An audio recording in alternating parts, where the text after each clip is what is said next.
Multimodal Confluence 2025, powered by SJ Logistics India Limited, hosted by Logistics Outlet and ITP Media India. We are delighted to have you join us for the dynamic confluence of minds, ideas, and innovations shaping the future of multimodal transportation. We'd like to take a moment to thank our sponsors for their generous support. Powered by SJ Logistics India, Airline partner Etihad Cargo, Networking partner BLR Cargo, Banking partner DBS Bank, Logistics partner Shreeji Translogistics, supporting partner Rushabh Sealink and Logistics, and our partner associations ACAAI and BCBA. Thank you for being an integral part of Multimodal Confluence 2025. To set the tone for the conference, I would now like to invite on stage Ms. Prajakta Karnik, the editor of Logistics Outlook, ITP Media India, to kindly come on stage and deliver the opening address. Thank you, Sharaz, and it's again wonderful to see a power pack hall.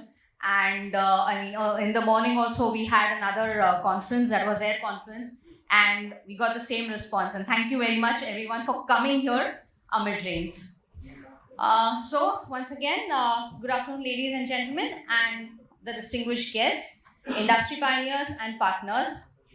It is my great honor to welcome you all to our first Multimodal Confluence 2025. This is a platform basically that brings together the minds and driving momentum in India's logistics transformation. We are meeting at a truly pivotal time. India's logistics sector is undergoing a lot of change, a lot of generations shift. From fragmented costs, heavy operations costs, to integrated technology-enabled services, sustainability solutions. we have it all. The spotlight is firmly on multimodal transportation as a game changer. With nearly 14% of our GDP currently spent on logistics compared to 8-9% that we have globally in the developed economies, the need to optimize and integrate our transport modes is not just strategic, it is the need of the hour. The government has taken note of this, and we have initiatives like the Gati Shakti Mission, ULIP, National Logistics Policy, MMLPs. These are all positive steps in the right direction. But yet, the challenges persist. But the momentum is unmistakable. In the next few hours, we have planned 3 power pack discussions to reflect these dynamics. Our first panel will dive into overcoming systemic hurdles and embedding sustainability into cargo movement. The second panel explores the role of smart ports as digital and physical gateways to global trade. And the last and not the least, this final discussion will zoom out the big picture, how India can unlock its logistics potential and become a global leader in supply chain. So what can you expect from this evening? Candid insights, actionable takeaways, and meaningful collaborations. Whether you are representing shipping industry, air, rail, or roads, or technology for that matter, today is about aligning vision with execution. Thank you all, and I wish you all a day of learning, sharing, and building together. Thank you. Thank you, Prajakta, for an insightful opening. Now, to formally welcome you all and share the vision behind Multimodal Confluence 2025, I'd like to invite Mr. Rahul Sikwera, Managing Director from ITP Media India, to kindly come on stage and deliver the welcome address. Good evening, ladies and gentlemen, and welcome to the Multimodal Conference 2025.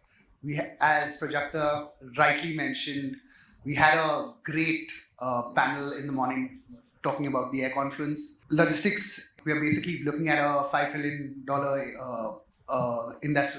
industry in India, and logistics is going to play a vital role, whether it is via sea, air, freight, or road. Logistics will definitely have an important role in our trajectory. At ITP, we always look at covering great dialogue and having important discussions across our segments. We have 9 publications into the B2B segment, right from healthcare to manufacturing to logistics. being one of our newest products. So, with further ado, I want to play the AV for ITP Media.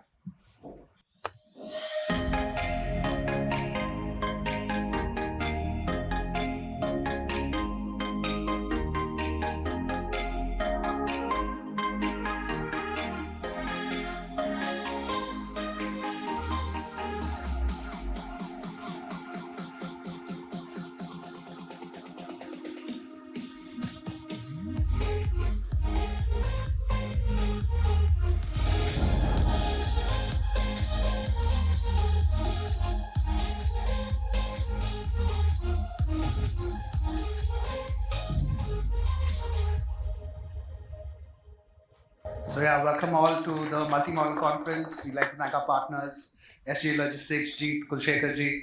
Thank you so much for your support. Of course, DBS Bank and Etihad Airways, and of course our association partners, BCBA and ACAAI. Thank you and look forward for some meaningful conversations.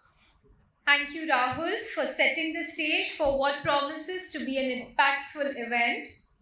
So moving on to our next and a very important segment. Our keynote speaker today needs no introduction. A visionary leader and a stalwart in maritime and logistics, Mr. Mukesh Oza, Group President and CEO of the Sansara Group. While Mr. Oza couldn't be here with us right now in person due to international commitments, he has graciously shared his thoughts with us through a special video message. May we please have the video? Good afternoon, honorable dignitaries, industry leaders, esteemed guests, and my dear friends from the industry. It is a real pleasure to be with you all at Multimodal Confluence 2025. I want to thank Logistics Outlook for bringing together such an inspiring gathering of people who are driving India's logistics sector forward. It is an honor to share my thoughts with all of you today. I have spent nearly 5 decades in the shipping and logistics sector, and I can say with great pride that we have come a long way from working with basic infrastructure, which I had started working in 1977. It's a long way we have come from where we were earlier and where we are today. Talking about smart ports, AI in logistics, and green cargo corridors. This transformation has not happened overnight. It has been driven by persistence, teamwork, and the strong belief that logistics is not just a service, but a growth engine for the nation. In the early years, moving cargo from point A to point B involved paperwork, manual planning, and unpredictable delays. We had to manage with what we had, very limited technology, poor last-minute connections, and very little global exposure. But what stood out even then was the dedication of the people involved, the shipping agents, the customs staff, the port workers, and everyone did their part with passion. Today, the scene is different. We have real-time tracking, faster customs clearances, integrated multimodal transport systems, and ports that are becoming smarter by the day. At Samsara Group, we have embraced these changes by adopting automation, building sustainable practices, and investing in talent. But while we celebrate progress, it is equally important to pause and reflect on new challenges we all face. Shipping and logistics today are operating in a highly dynamic environment. We are dealing with changing international regulations, frequent fluctuations in freight rates, complex taxation rules, and sometimes even unexpected global sanctions and the geopolitical situations. Each of these can impact cargo movement and trade routes overnight. In such times, adaptability becomes our biggest strength.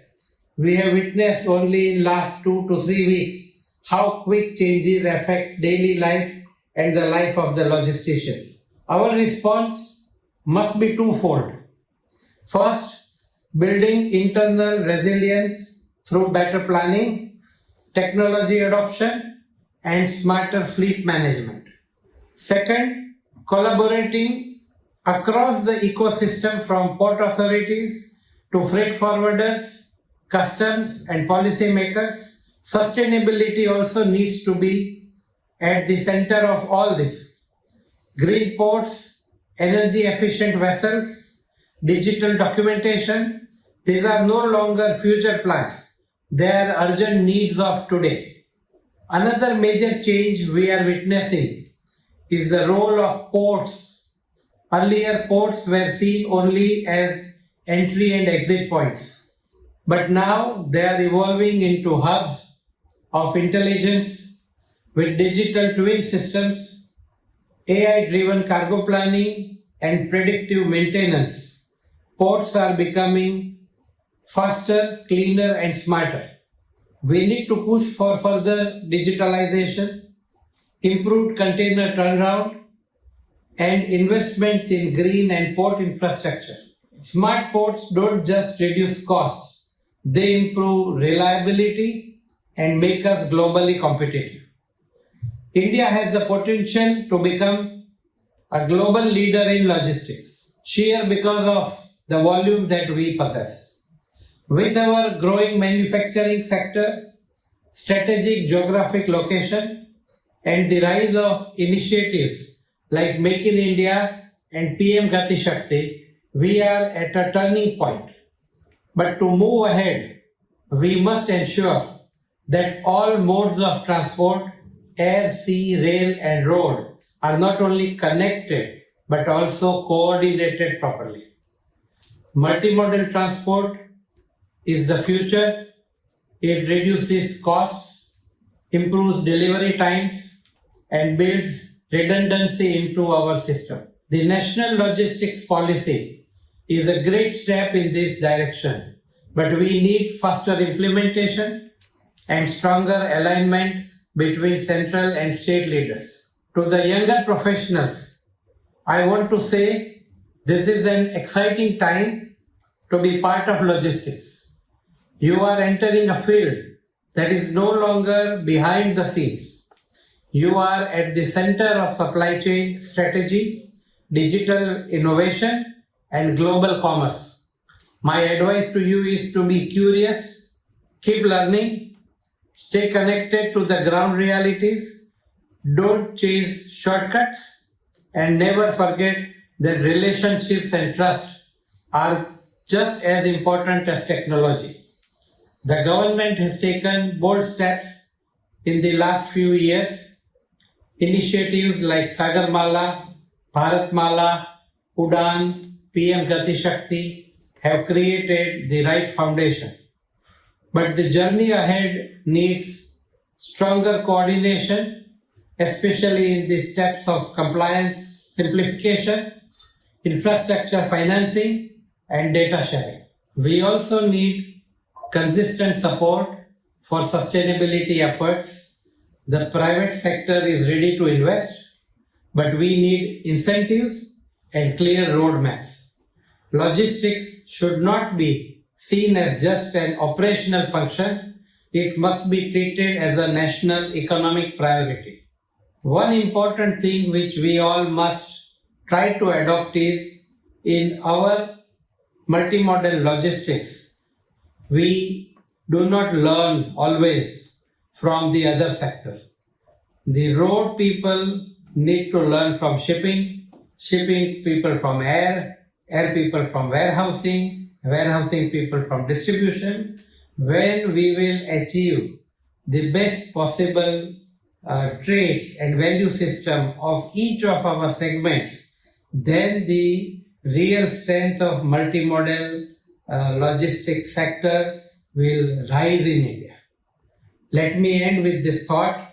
India is now the world's fourth largest economy. India's journey towards becoming a USD 30 trillion economy by 2047 cannot be achieved without a nation modern, reliable, sustainable logistics network. The future of logistics is not only about moving cargo faster, but moving it smarter, greener, and more efficiently. With visionary leadership, proactive reforms, and strong private sector participation, India is well positioned to build a world-class logistics ecosystem that will serve as the backbone of its economic growth. The road ahead is filled with immense opportunities, and it is up to all of us, policymakers, industry leaders, and stakeholders, to work together in creating a future-ready logistics sector. Let us commit ourselves to this shared vision and work towards a stronger, more efficient, and globally competitive logistics network. Thank you. Thank you to our keynote, Mr. Oza, for those visionary words. Even from across the seas, your perspective continues to anchor and inspire the industry. It is now time to hear from one of our valued partners whose contribution to multimodal logistics has been commendable. Please welcome Mr. Jeet Shah, Director and CFO, SJ Logistics India Limited. Good evening. Yeah. Let it be loud. Is everyone in the post-lunch zone? No? Let's try again. Good evening. That's great. So, firstly, I would like to thank Logistics Outlook. I could see the crowd here. There are people with experience in the logistics industry more than my age. So, it's an honor to be here and speak in front of such a great crowd.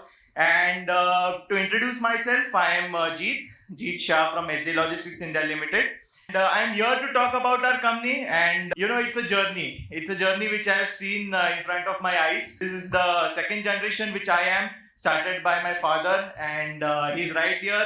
And no better way to speak in front of him that he's a chartered accountant, he's a gold medal in costing, and he's a Gujarati. So this is a deadly combination when it comes to doing a business. So you can understand what all we can do when these three things come together. Okay, so in 1999, my father started this business.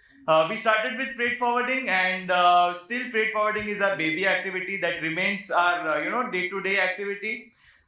We kept on growing. We started developing more verticals. We started adding more commodities. We started venturing into different verticals in the logistics industry. Then in 2015, we started focusing on project cargos. Project cargos is something, if you see, after getting a stable government in India, India became more of an exporting country. If you can see the shift that we made as a country. Before, if there was any construction activities, India used to there were imports. But post getting a good stable government, we have seen a drastic shift. India is becoming more of an export-oriented nation. We are seeing these construction equipments going out of India. So we started focusing on project cargos. So today, project cargo remains one of our top driving forces in the company. Apart from that, we are also an NVOCC. We have our own fleet of containers. We are running into Gulf, Upper Gulf, and Far East regions. All in all, if you ask me, we are providing end-to-end logistics services, right from door deliveries to freight forwarding, to transportation, to CHA. And no better way to express myself in front of this crowd, because as I said, it's really an honor to be here. I can see Yash as well. It's an honor for young people like us, as Mukesh sir told 5 minutes back, that for the young generation, it is an exciting time to come into logistics. Of course it is, because I entered in 2017. I have seen the freights dip down. I have seen COVID coming, freights going skyrocketing. Then I have again seen freights coming down. I have seen the sanctions, and I have seen the missile attacks. So it's okay. I have seen everything in the last 8 years, and it's an exciting phase for sure. And thank you so much. And it's lovely. I will surely like to listen more about India, and of course, I'll also be sharing some thoughts. India, as we all know, it is growing. It is growing very fast, and SJ Logistics is here to be a part of that growth story. And of course, everyone here, the main focus is that our country always stays at the top. Jai Hind. Thank you. Thank you so much, Mr. Shah, for that enriching presentation. We now move on to our next segment into our first power-packed panel discussion titled Overcoming the Hurdles and Empowering Sustainable Practices for Cargo Movement. As the shipping industry stands at a pivotal crossroads, today's dialogue will explore how businesses can adapt and innovate in response to changing regulatory, economic, and geopolitical realities. Please welcome our moderator for this session, Mr. Shankar Shinde, IP Chairman, Federation of Freight Forwarders Associations. May we please have you on stage?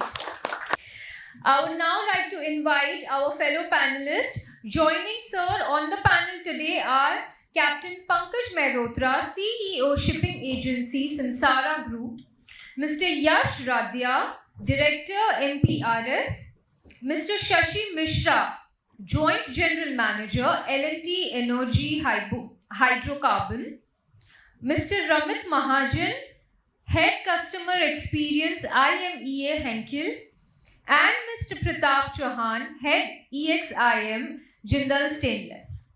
May we have a round of applause for our panelists? On behalf of ITP Media India and Logistics Outlook, I welcome you all to the panel. Looking forward to a great discussion.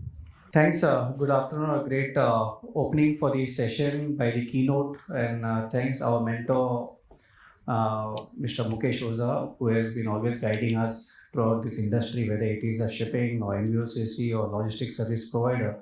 And I think so after he gives a keynote, there is very less where we can really have discussion. So he has given the overall view with the emerging of logistics and the transition of logistics and the status of present logistics. Yes, Captain, please. Captain Mehrotra, please join us. Thank you. And I can see the stalwarts over here, Mr. Samir Shah here. Welcome, sir. And from that level too, I can see the youngsters also here. So, Jeet, congratulations on this great taking this industry as a choice of industry. We have that challenge, and you're right, what you said.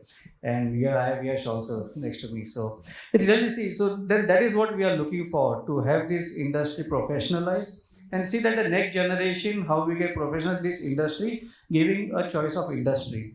And taking into consideration the past challenges, you have seen all the things, but you have not seen, Jeet, you have not seen the past where there was struggle and challenges and the hard work on the ground. We are only seeing the systems, so which makes you easy in this industry. So thanks to all the stalwarts who are here with us, who have really worked hard to get this industry into professionalization, you know. Yeah, including you. So congratulations to you. So I'm talking from that era. So the youngsters, they find that it is a ready-made, you know, the platter comes in ready. So it's just, they are lucky. You and me, we have struggled, not me, rather, sorry. I'm this 3 decade, but still, I've been observing only, you know. So, but like Samir Bhai, you, Mukesh Bhai, who has given us the real insights on this industry. So there has been challenges, and we have seen from time to time the shift and the changes which has taken places, whether it is in the implementation of IT technology, then it came with a collaboration approach, then it came with a partnership with different stakeholders, and then we have asset sharing also, you know, in a between. So all these trial and errors gives different insight and give different business lines for the next generation to take it forward. And that is what we see forward also as to how we can take. And this conference is the platform. I would really like to thank the project over here who has done this confluence, you know, and multimodal confluence, which gives the insight and shares for the next generation or the participants also to take it forward. Because this is a platform which keeps guiding and gives different insights as to what is next for us in this industry. And that is where we look for such type of eminent speakers over here. And I would like to just give a round of speakers to give your introduction and the background, so there is a better understanding rather than me talking about you, like what do you do.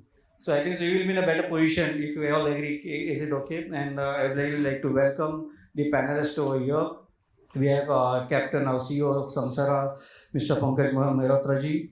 Then we have Yash Radhaya, NPRS Director, the youngsters, which we really look forward as to how they see this industry. Then we have Mr. Ramit Mahajan, who has been MEA Enkil, and then we have Mr. Pratap Chavan over here.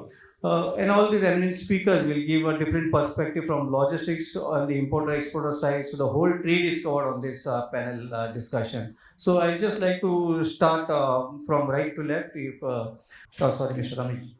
Sure. So, so by way of introduction, I'm Ramit Mahajan. I am looking after the supply chain for the Indian subcontinent and customer experience for the India, Middle East, Africa region at Henkel. Henkel is a German company. We are mainly into specialty chemicals such as adhesives, shampoos, and laundry products. We are a pretty old company. We are about 150 years old. And we're about 22 billion euros. So yeah, so that's about me and my company. Thank you. Yeah, go to Mr. Yash. Very good evening, everyone here. I'm honored. Thank you, Prajakta. Thank you, the entire ITP media team for calling me in here. I'm Yash Shailesh Tadia from MPRS Shipping and Logistics. We are basically into freight forwarding, custom clearance, and cross-border transportation, surface cargo transportation. So yeah, that is it all. Thanks. So we will see further insights from you during the question answer, during your discussion on the question. Yeah, Mr. Pratap. Yeah, hi, good evening. Myself Pratap Chauhan, leading AGM of JSL, entire export import. Roughly we're talking about numbers 5,000 containers on monthly basis, 4 lakhs ton monthly break bulk and bulk. Including with the project shipments. Apart from that means 285 racks on a monthly basis. Prior to that, I worked with Trident, Aditya Birla, Louis Refers, Landmark, overall 25 years. Thank you. Thank you. Yeah, Captain Mehrotra. Good evening, everyone. My name is Captain Pankaj Mehrotra. So I have been with Samsara Group for the last 20 years. And we are into shipping agency and logistics activities. And we also have a terminal where we cater to the ISO tank container and road tankers cleaning, which is first of its kind under the brand of Zodiac Terminals. So I oversee that business as well. So I'll be happy to interact. It's a very interesting interactive panel. So we'll be happy to interact with all of you. Thank you. Thank you, and hope it becomes an interesting for us to conclude it also. So we'll start with you only to set the tune. So, Captain, what do you think about the evolving of the shipping? Like our mentor, Mr. Mukesh Oza, and the great mentor the whole company has with all the guidance which you have been taking forward. How do you foresee this industry changes and adapting to the IT technology or with the policy regulatory coping up with whole of the industry? So if I say industry, if you're talking of changes, I think if you go back to Bhagavad Gita, so one of the key takeaways from Bhagavad Gita is change is the only constant in life. So we are all every day experiencing these challenges, changes. In terms of shipping, there are, of course, you see there is a lot of emphasis nowadays globally on the environment, and there are a lot of changes which are happening, the regulatory reforms which are happening on the global level. I would not like to go into that because that is more on the ship owners but there is a overall drive towards that. Even the Indian ports have now taken a lot of headway into green energy, hydrogen usage, and so many things are happening with so many Indian ports. I would rather like to highlight more on the working level, where yes, I would really appreciate with this current government, we have moved a lot on the ease of doing business, which I think most of us will agree. But still there is a lot of challenges on day to day when it comes to interpretation. Like GST is there, it is a very good thing, but when we receive notices, almost everybody is receiving notices on GST because the interpretation is not helping us. So we are always in the mode of explanation and mode of this thing. Although I think everything is very crystal clear on the portal, there's an intent which is there, there's a clear this thing, but still I think everybody faces the GST challenges. So in shipping also, we experience, I think the customers, the importers, exporters, service providers, there we need to have some more rationalization, I think, which will help the trade. Currently, it is becoming a little bit more of a sort of a harassment, I would say, to put it a little strongly. So that is where I think we need to put more encouragement to the trade, where the transactions which are done, and I think more holistic approach. I don't think so this happens in China and so many other developed nations, what is happening in India. So this is one of the aspects which I would like to highlight. Second is also on the customs, where there is a lot of reform which is happening. I would not like to go, I would leave it to the our importers and manufacturers to speak their part of it, but as a service provider with this SC, MTR, new regulations coming, and we're still to see the green light at the end of the tunnel. So it's been more than 2 to 3 years which is happening.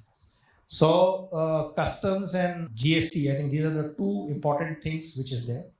And third important thing is the cabotage regulations, where it needs to be more facilitative to the trade. I think it is coming to some end this year, and we have to wait and see whether it really removes or it continues like that, or there will be some more again implementation of the cabotage. We fully respect that, yes, Indian ship owners must get their share, but I think with a country which is growing at such a fast pace with 10% CAGR in terms of the containerized volume and thing, today we are at 24 million. In the next 6 years we are going inching towards 40 million. There has to be a lot of reform which must happen in terms of all these bottlenecks which I am seeing, and I think there will be some more light from our stakeholders who will be able to address. Thank you. Yeah, thanks. So one thing what we come out with is the regulatory and the interpretative issue, which is the challenges for the shipping industry, and that makes big challenging in facing, and whether what is next we can have the tomorrow's notice and awaiting that bomb, like what can we do for the next. Well, there are challenges, we do understand, but the continuing efforts we need to keep this ongoing. We'll come back to you for the further question, because now with the time constant I would like to just take other speakers and then we'll come back to you.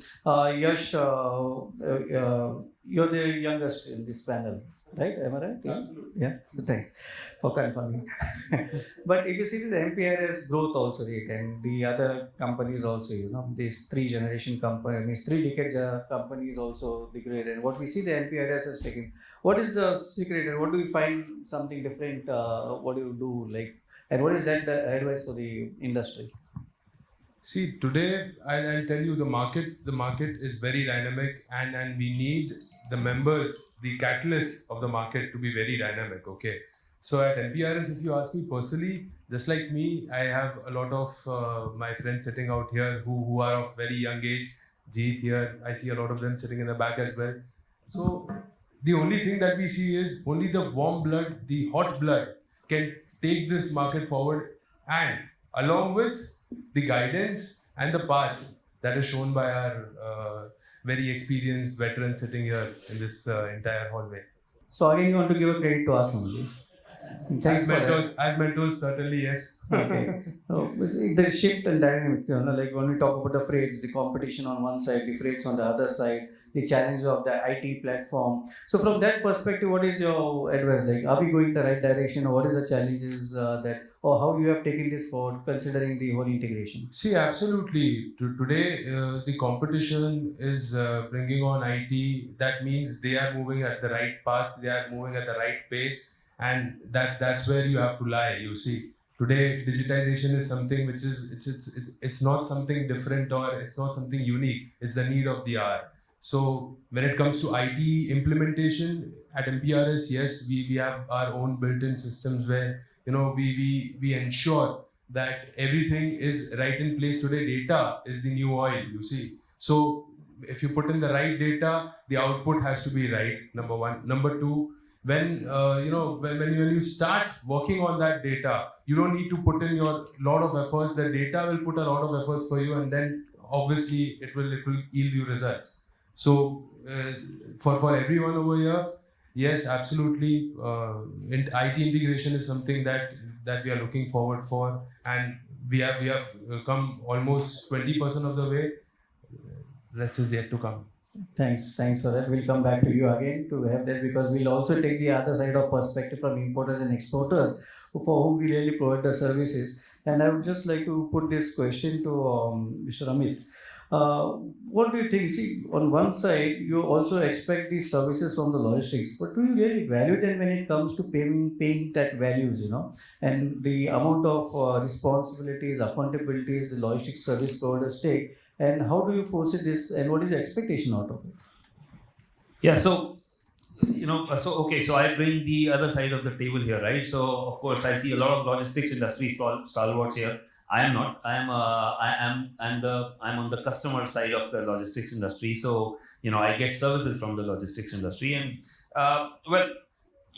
so first let me answer your question. I think clearly, we are not I hope that India is moving towards a situation where we are not just a cost-conscious country, we are also a value-conscious country. And I think most of the people here, definitely Henkel included, are among those people who are showing the path. So when a company like Henkel talks about services business, with our customers, with our logistics partners, with whoever, we definitely ask for the best services at the best prices. These will go hand in hand. So we would never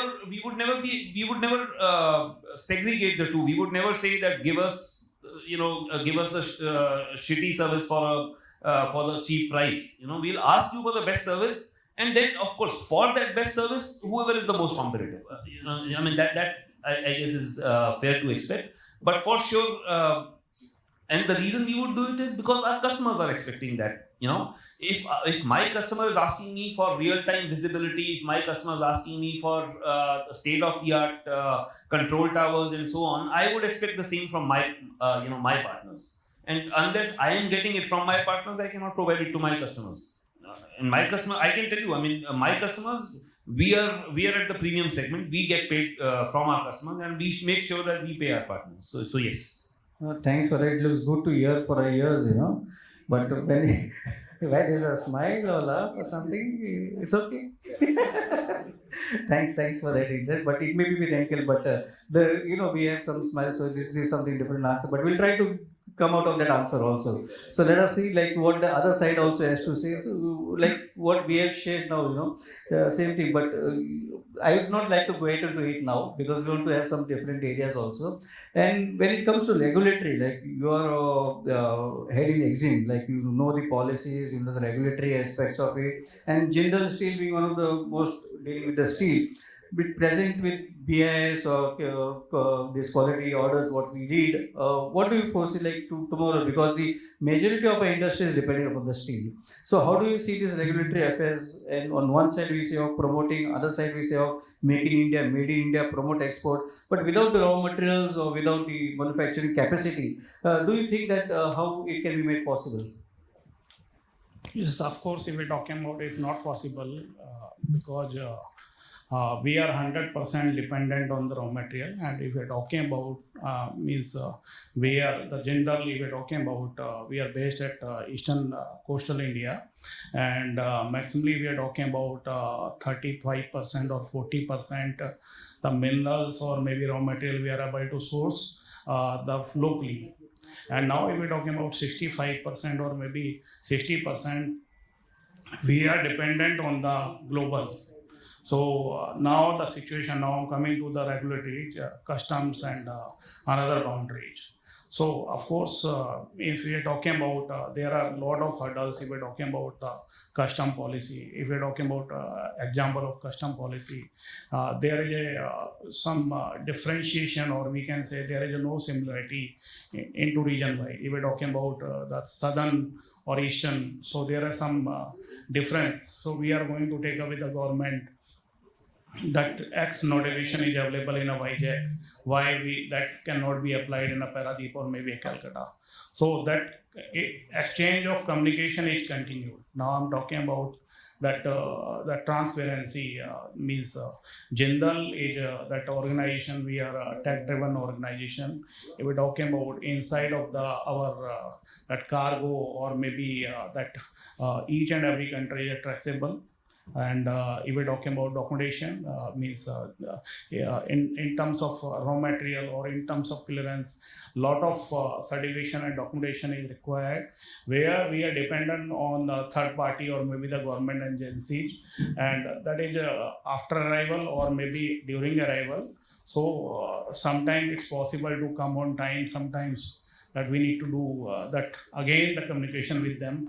So there is no single platform. So once that cargo is going to be originated from the any region, we know that what policy we need to go on, but see that it's going on. So, and that we are also taking with the governments. Thank you. Yeah, thanks. So we'll come back to you on this, how to address this further on this exam when it comes to steel or even the regulatory part. But meantime, I would like to go to Captain Mehrotra ji. Captain, we have always been talking about challenges, problems, adversities. But how do we, because the next round I would like to take on the opportunity, because we are here all to see that what is there for me in it, there should be some takeaway.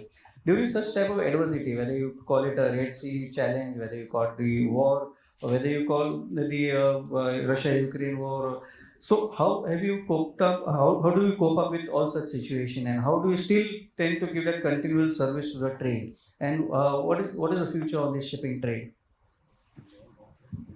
So as I mentioned, since COVID, we have had these challenges, and these are the geopolitical changes also, as we see, are something too frequent, and it's very unpredictable, and we are seeing that. What happened last 15 days to 1 month, we are seeing this is happening. Important is that we as a country are growing, developing. What we need more from all stakeholders is, first of all, better port efficiency. That's one of the most important thing, because the first thing that adds cost is the congestions in the port. Okay, whenever you have challenges, there's a disruption, and disruption causes the disrupting the schedule of the ships. And moment the schedules get disrupted, there are like Strait of Hormuz, there was a disruption, and there were so many ships were piled up. And now I think it will take at least next 10 days to clear that backlog, and it affects the schedule for the entire, right up to, you can say, China to Europe to everywhere. So these are the things where we need to be able to very quickly adapt to and adjust to it. And this adds cost. So when everybody says, oh, the freight rates have started to go up because of so and so reason, it is going up not to make money, but to meet the cost, which is escalating. So first most important thing is our supply chain, the logistics, because this will lead to congestion. This will lead to pile up of ships at the ports, and the delays, and then the clearances, and the port gets congested, and which we have been experiencing quite often in Mundra, in Nhava Sheva also. We keep experiencing those delays. And so these are all the cascading effects which come along with these situations, which are sort of unavoidable. Now, once we have our ports and infrastructure, like in China, when we have been very frequently traveling to China, and we see the infra there. I think there is a much, we are far way behind to reach that stage where our infrastructure will reach a situation or something where we will be able to cope up with this challenge. So these are the things which I think everybody has to do. And then we have got our road infra and so many other things which get affected. The CFSs get congested when there's a non-clearance of cargoes and delays because there's a cost added to it, then there's a negotiation happening. So many other things are happening associated with these geopolitical challenges. So how we can adapt to that is most important thing. And what we do is basically communication. I think we have to have a very close communication with our customers to update them. There are certain things which you cannot do. Sometimes we have a flight to catch, but if we know 5 hours in advance that there is a delay because of so and so reason, we are happy about it. Okay, but if we reach the airport and we come to know there's a delay in the flight by net 3 hours, so we are unhappy about it. So if we communicate our customers, all stakeholders, because there are certain situations nobody can do anything about it. But if we communicate effectively, giving the right information to our customers, all stakeholders, I think it at least helps a lot to have a better understanding to cope up with the situation. Thank you. Thanks for that inputs. But when it comes to shipping, it is very easy for shipping. Okay, there is a challenge. We are not saying it's not a challenge. There is a piling of cargo, there is a congestion, and there are charges being incurred on that, and there is an unhappiness leading to it. But when it comes to the furtherance of it, when it comes to the freight forwarding part, where we have the contractual with the customers, and then on one side we are with the shipping, where your cargo is in the hand of shipping. So how do you cope up with such type of situation? Because on one side you are on the contractual obligation, on another side you are with the cargo where you have a different contract, but you know the situation. So how do you cope up, and whether the really customers are ready to understand and give in the directions? See, what Captain just right now said, I completely agree with it. The customers today, they want honesty and transparency. So, of course, since last COVID, we have been seeing very frequent, rate volatility in the market. We see the rates are doubling up overnight, or maybe they're just crashing down and coming to the rock bottom levels here. So, of course, transparency is something, keeping the customer very well updated. So at MPRS, if you ask us, yes, we certainly have a lot of contractual obligations when it comes to customer management and long-term contracts filed with the shipping lines as well as with our MNC customers. Here in this situation, it's about how you place your contention, how you place your issue, and of course the geopolitical tension or any other challenge that is ongoing. It's quite it's quite visible now because of the social media and various other platforms. So it becomes easy for us to place it in front of them that, okay, see, this is the issue. The market has not gone up. The cost has gone up. What rightly he said, the cost is going up, and that is the issue why, the freight rates have been shooting up. So we at MPRS, we have a data analysis team. We keep a very close track on what is going on in the market, what the buyer sentiments are. Since we do a lot of consignee business, we know how the market is reacting to increase in or decrease of freight. You see, so if you say we are majorly doing agro commodities, so when the rice market it shoots up, we are the first ones. Before even it shoots up, we know that okay, something is going to happen. There's a lot of congestion outside any West African port per se. So we know that okay, a lot of cargo is going to come in, the supply is going to go up, and subsequently the prices are going to drop for the overall cargo as such. And that's how the freight, is determined for the next quarter. It almost takes 90 days from, let's say, India West Coast to West Africa.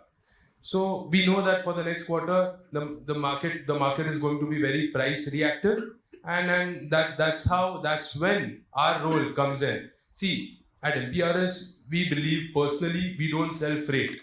We sell predictability in a very unpredictable market.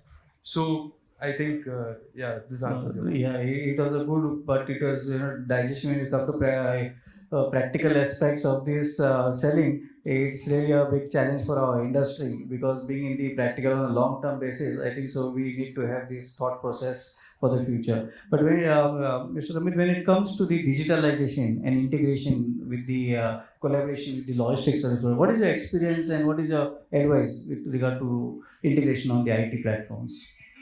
So I think Yash and Mr. Meritra, I think they brought up very important points. We are looking for visibility, we are looking for transparency, and that cannot happen unless we have state-of-the-art systems. Unless there is, of course, we can always put an army of people who is chasing things and who is telling us things at the right moment, but but that doesn't really work. You'll probably outprice yourself. It's not going to be sustainable. So if it has to be sustainable from our side, from a manufacturing perspective, from a manufacturer perspective, we have systems in place. So we have our ERPs, we have our CRMs, we have our warehouse management systems, we have our transport management systems. We have pretty much all the systems in place. And what we need is partners that are equally savvy with systems and that are connecting to us through those systems, and not just manually, because we know that unless these systems are working, unless these systems are properly working, the process will not work. If the process doesn't work, our products are not going to get manufactured and so on. So for us, it's digitalization is a way of life. I don't think in our ecosystem, any partner, we expect them to be digital at a minimum. Yeah, thanks. But taking it from there, when your expectations on digitalization integration is very much appreciated and very much improved, I think so we can have some information from Mr. Pratap, like really when it comes, we use high end of technology and with the platform for the integration and all. But when it really comes to integration, we still find there is a duplication process, which is a lot of expectation, because with the high-end systems that the customers and also they talk about the safety, security, and then implementation part. So they just want to have this at a level where they want to block, and they want to have it on the manual processes more than the integrations. So what is your experience in this way? See, we're talking about in the digitization in the shipping industry. Yes, of course, digitization is going to be happen, but how much is going to be happen? Now we're talking about means carrier, any respective carrier. So you want to associate with any transporter, any CTO, any logistic service provider, any freight forwarder. Yes, of course, we can connect the data or we can integrate the data with them. But now the question is that means can we connect the data? Can we do data integration with the shipping line? In some of the terms, yes. But if we're talking about any commercially or any documentation, which is expectation from year and year, this is no. Now, what type of documentation? If we're talking, there are a lot of documentation is going to be happen without, now we're talking about country inventory. So that is not visible. As Saraj mentioned, that arrival of shipment or maybe the congestion of shipment. We are making that each and every carrier is making an update of X transit timing. Are they going to achieve that particular OTIF? Yes, no, of course. If we're talking about congestion, there is no visibility of congestion. Sometimes they are able to give a particular declaration and not giving a n number of timings. How much time? Customer expectation is very clear. If the shipments or raw material or maybe the particular FG we're talking about, I supply to Walmart, Costco, Target, IKEA prior to this organization. So nobody is listening. Everybody talking about OTIF. Everybody they already paid the money. After paying the money, carrier is not ready to listen that. Now I'm talking about another terms. We are talking about the DO charges, means we are paying the ocean freight, we are paying that local charges. In terms of local charges, we are making that draft, whatever format is there. So after that means we are making again communication to them. So that is nowhere, I don't think so, means that maybe 30% we can give the numbers or 40% number we can give. Now we're talking about customs. Yes, E-Sajjit is there. There are a lot of platforms there. We can connect with the government. But still, challenges are far away. Means as per expectation. I'm talking about Indian Railways. That we are having a voice integration with our systems. But is this a real-time data? Now I'm talking about internally to our side also. We are having OCR, we are having a TMS, we are having a WMS. We're talking about my country visibility in my in-house, in my ICV. So I'm having each and country visible at my site. We're talking about transporter, TMS. Numbers, if we can say, that is not 100% achievable, maybe my numbers are 80-85%, that's it. Yeah, thanks. But when we talk on this transparency part of it, do you really think whether there is a real study within the industry, what Incoterms we should be using? Because here when we talk about expert, we talk on CI basis. When we talk about import also, it is on the same basis. And then we start a blaming game, why so much of destination charges. So that study which is required, because finally we are at the helm of the shipping to pay the charge whatever they demand, and then it is a freight forwarder who is being held responsible for all these things. So what is that working? Whether it is a shortfall of understanding, or whether it is a transparency, or what is the practice you would see? That is a My wrong question or something? Okay, no problem. Pass, no issues. not a wrong question. Means see, everybody know that means what is going in the market. Everybody is playing means if we're talking about X carrier, Y carrier, Z carrier, there is no similarity in the commercials. I'm talking about destination charges. Well said. If we're talking about that particular A grade carrier, B grade carrier, C grade carrier, if we are going to make a comparison with the A grade carrier with the C grade carrier, the cost is going to be doubled or maybe tripled. This is the answer. No, thanks. So in short, whether it is the answer or the question, we will take it a call from the colleague, because we have a question answer session, and I don't expect any commercials over here in the talk. That is a separate issue. But sorry, we'll give a chance. Okay. But the thing is that we need standards setting in the shipping industry with the complete transparency, and which have an end-to-end solution giving the complete visibility to that transparency. So we will see how it can be worked out. But when we just, I don't know, it's almost 15 minutes left. I also need to have a question answers. Otherwise, Project will not give me moderation next time. She will not select me. Am I right? She has, before coming here, she has told me I have to finish on time. So just Captain, when we talk about the sustainability, empowering sustainability and practice of cargo, what are the initiatives? I'm not saying from the Samsara's perspective, but in overall shipping industry, what are the initiatives taken? You talk about blue economy, green economy. You know, we have a lot of jargons coming in and speaking a lot about it. But what are the real, actual, practical things? It's almost like 6-7 years we have been speaking on this. Do you really have that visibility? Like, okay, we are working towards it, or this is what has been worked out. I would say when it comes to the ports, first of all, there's an awareness. There's something called ESG.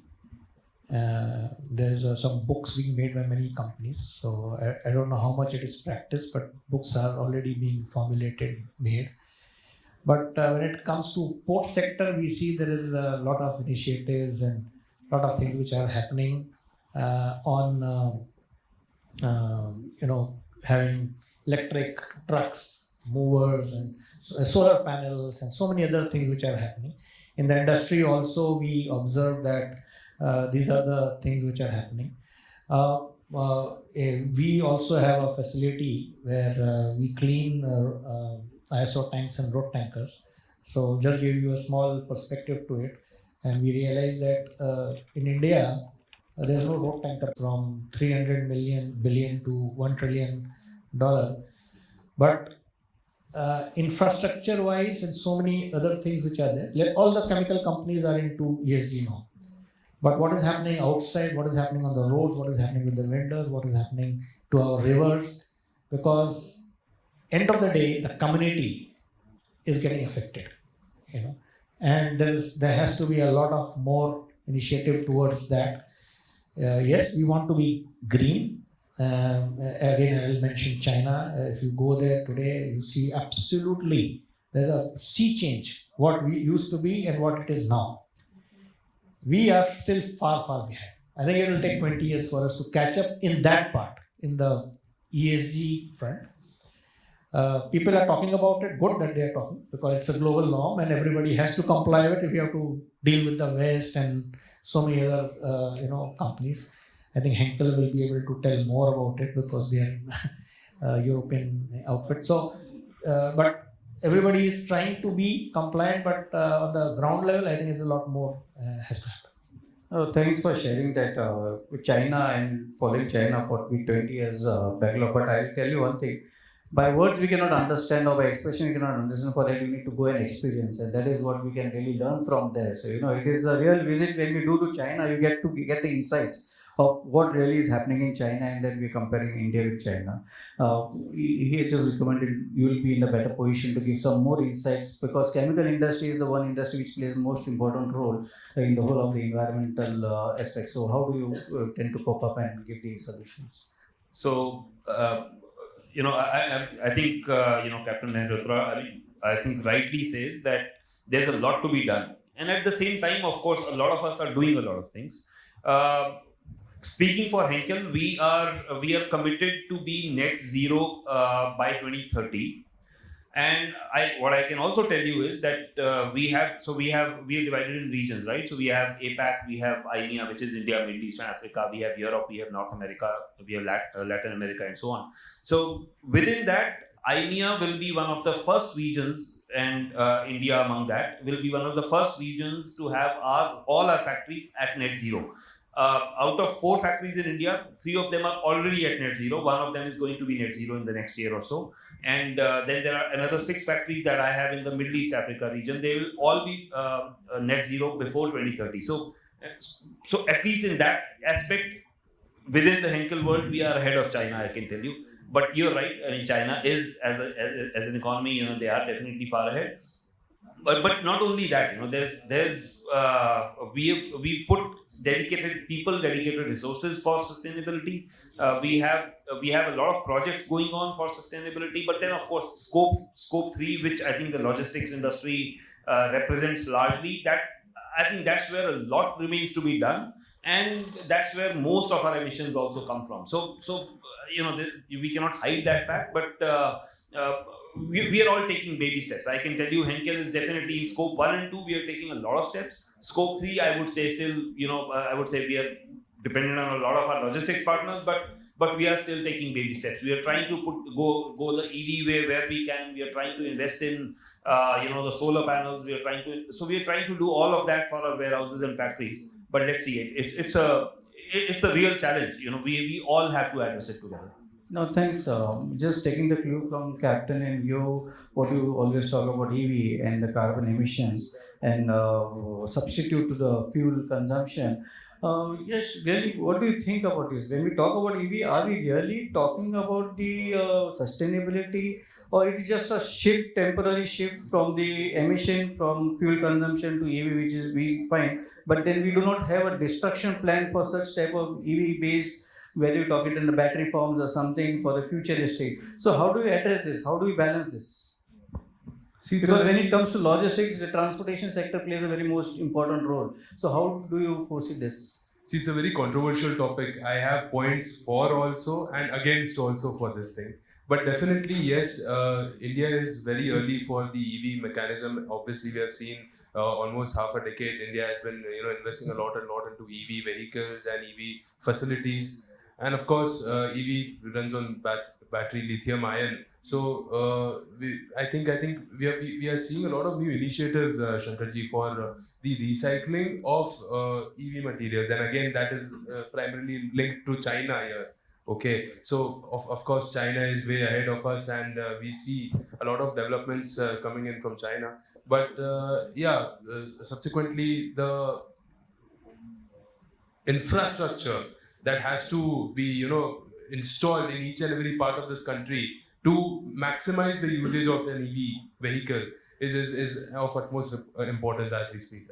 Thanks for that insight. So there is a lot of homework required to be done. So it can be by itself a topic of conference when it comes to giving the whole of the sustainability in this shifting mode.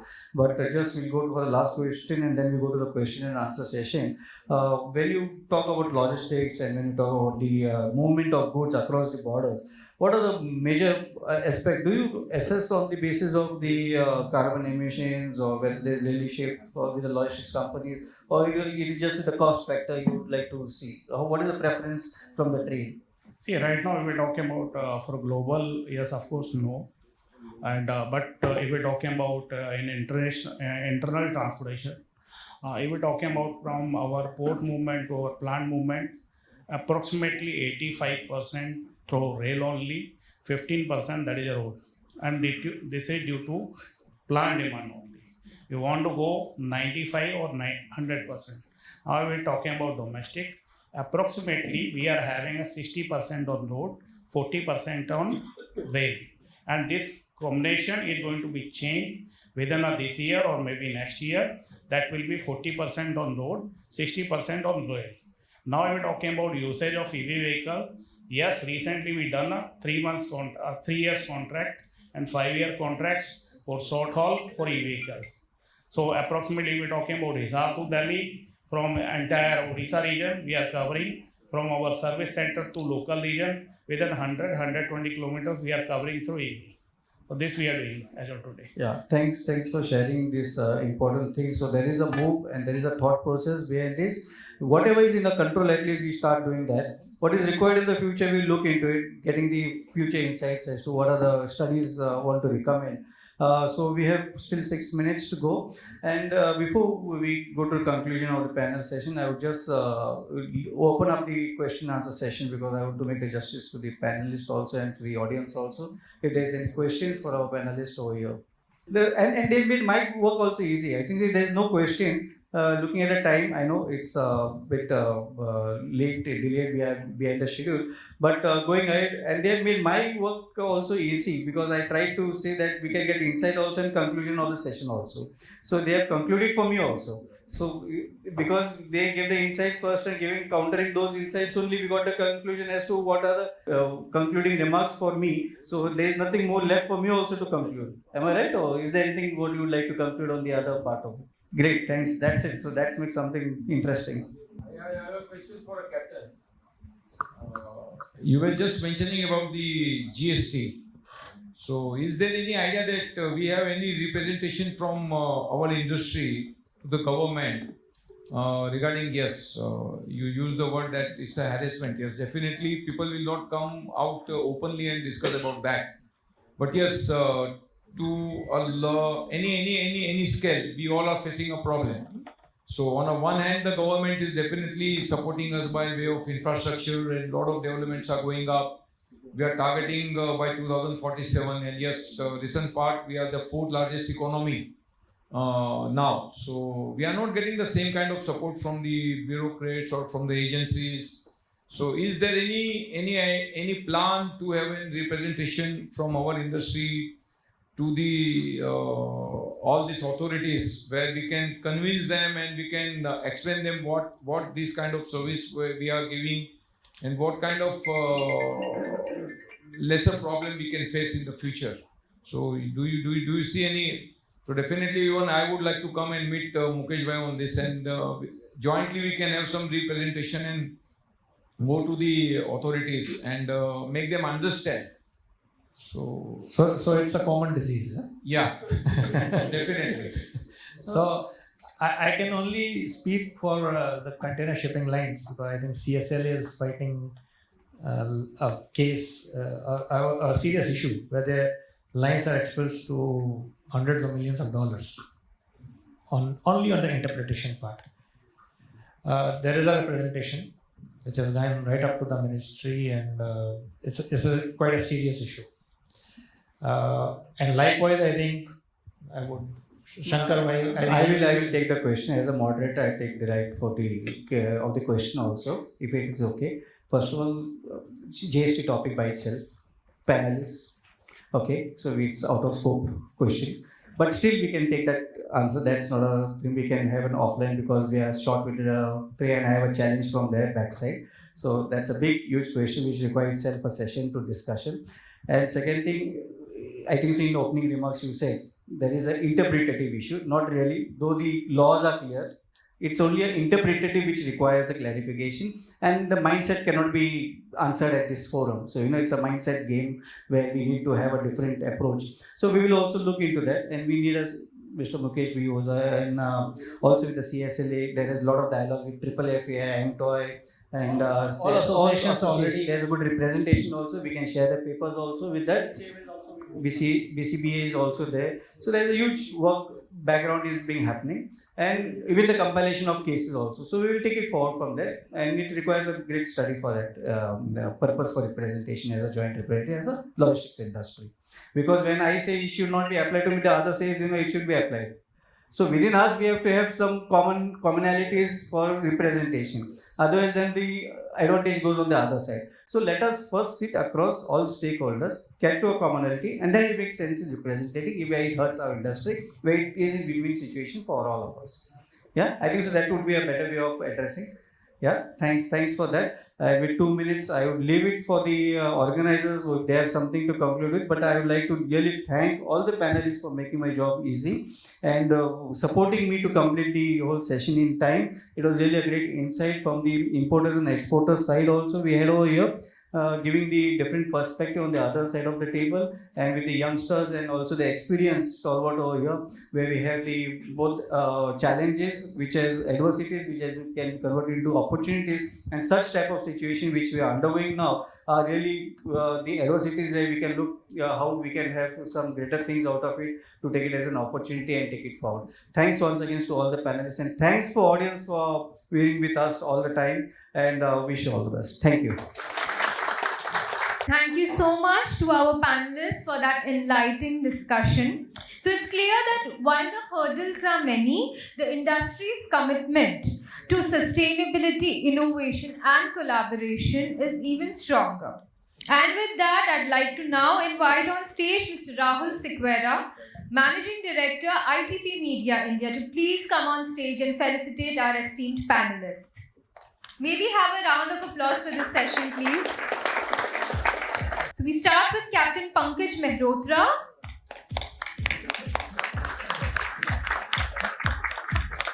Mr. Yash Radhya.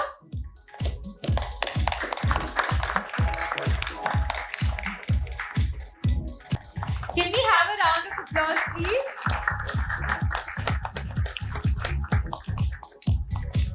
Mr. Pratap Chauhan.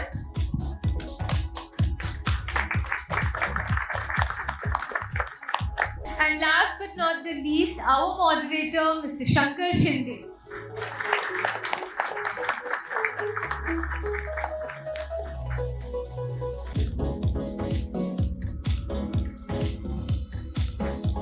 Thank you so much, everyone. And moving on to our next panel discussion. In an era of digital transformation, ports are evolving into smart, sustainable hubs of global commerce. They are no longer just gateways. They are becoming brains of the supply chain. So our next panel explores a rapidly evolving domain with our second panel. So it's beyond trade, the need for smarter ports. And to commence this, I'd like to invite on stage Mr. Sameer Shah, Chief Mentor and Director from JBS Group, to please come and moderate the session. And joining this distinguished panel is Dr. Pramod Sant, former VP Siemens. Next is Mr. Daljit Singh, India representative for Port of Antwerp and Bruges. Next is Ms. Shweta Shalini, entrepreneur and cybersecurity specialist. And last but not the least, Mr. Tarkesh Tiwari, Vice President from SR Ports. So on behalf of ITP Media India and Logistic Outlook, I welcome you all to the second panel of this session. Looking forward to a great discussion. Thank you very much and good afternoon to everyone. And thank you to the organizers for giving us a wonderful lady on our panel. She's the only lady in the whole, amongst all the speakers, and I was a bit disappointed when the young lady called you in the middle. I would have called you first. Because I believe very strongly that logistic industry is a multitasking industry. Logistics as an industry is something where you have to do so many things at the same time, and who better than the ladies of India, I think this sector needs a lot of more ladies. And just to put it in perspective, women in logistics in India is at around 7%. Whereas when you compare that with the European average is somewhere in 40s, and the Far East average is somewhere in the 50s. So it tells us that how much we keep talking about improving our logistics sector. We keep talking about so many things that we want the logistics sector to do. But the least we can do is get more ladies to come into this sector. So we start with Shalini. Shweta Shalini is a renowned cybersecurity expert, policy influencer, strategic thinker committed to India's digital infrastructure. With a keen understanding of the emerging threats in the cyber domain and a vast experience in technology-led governance, she brings a unique blend of technical proficiency, policy insight, and public leadership. Welcome. My other second panelist is Daljit Singh Kohli.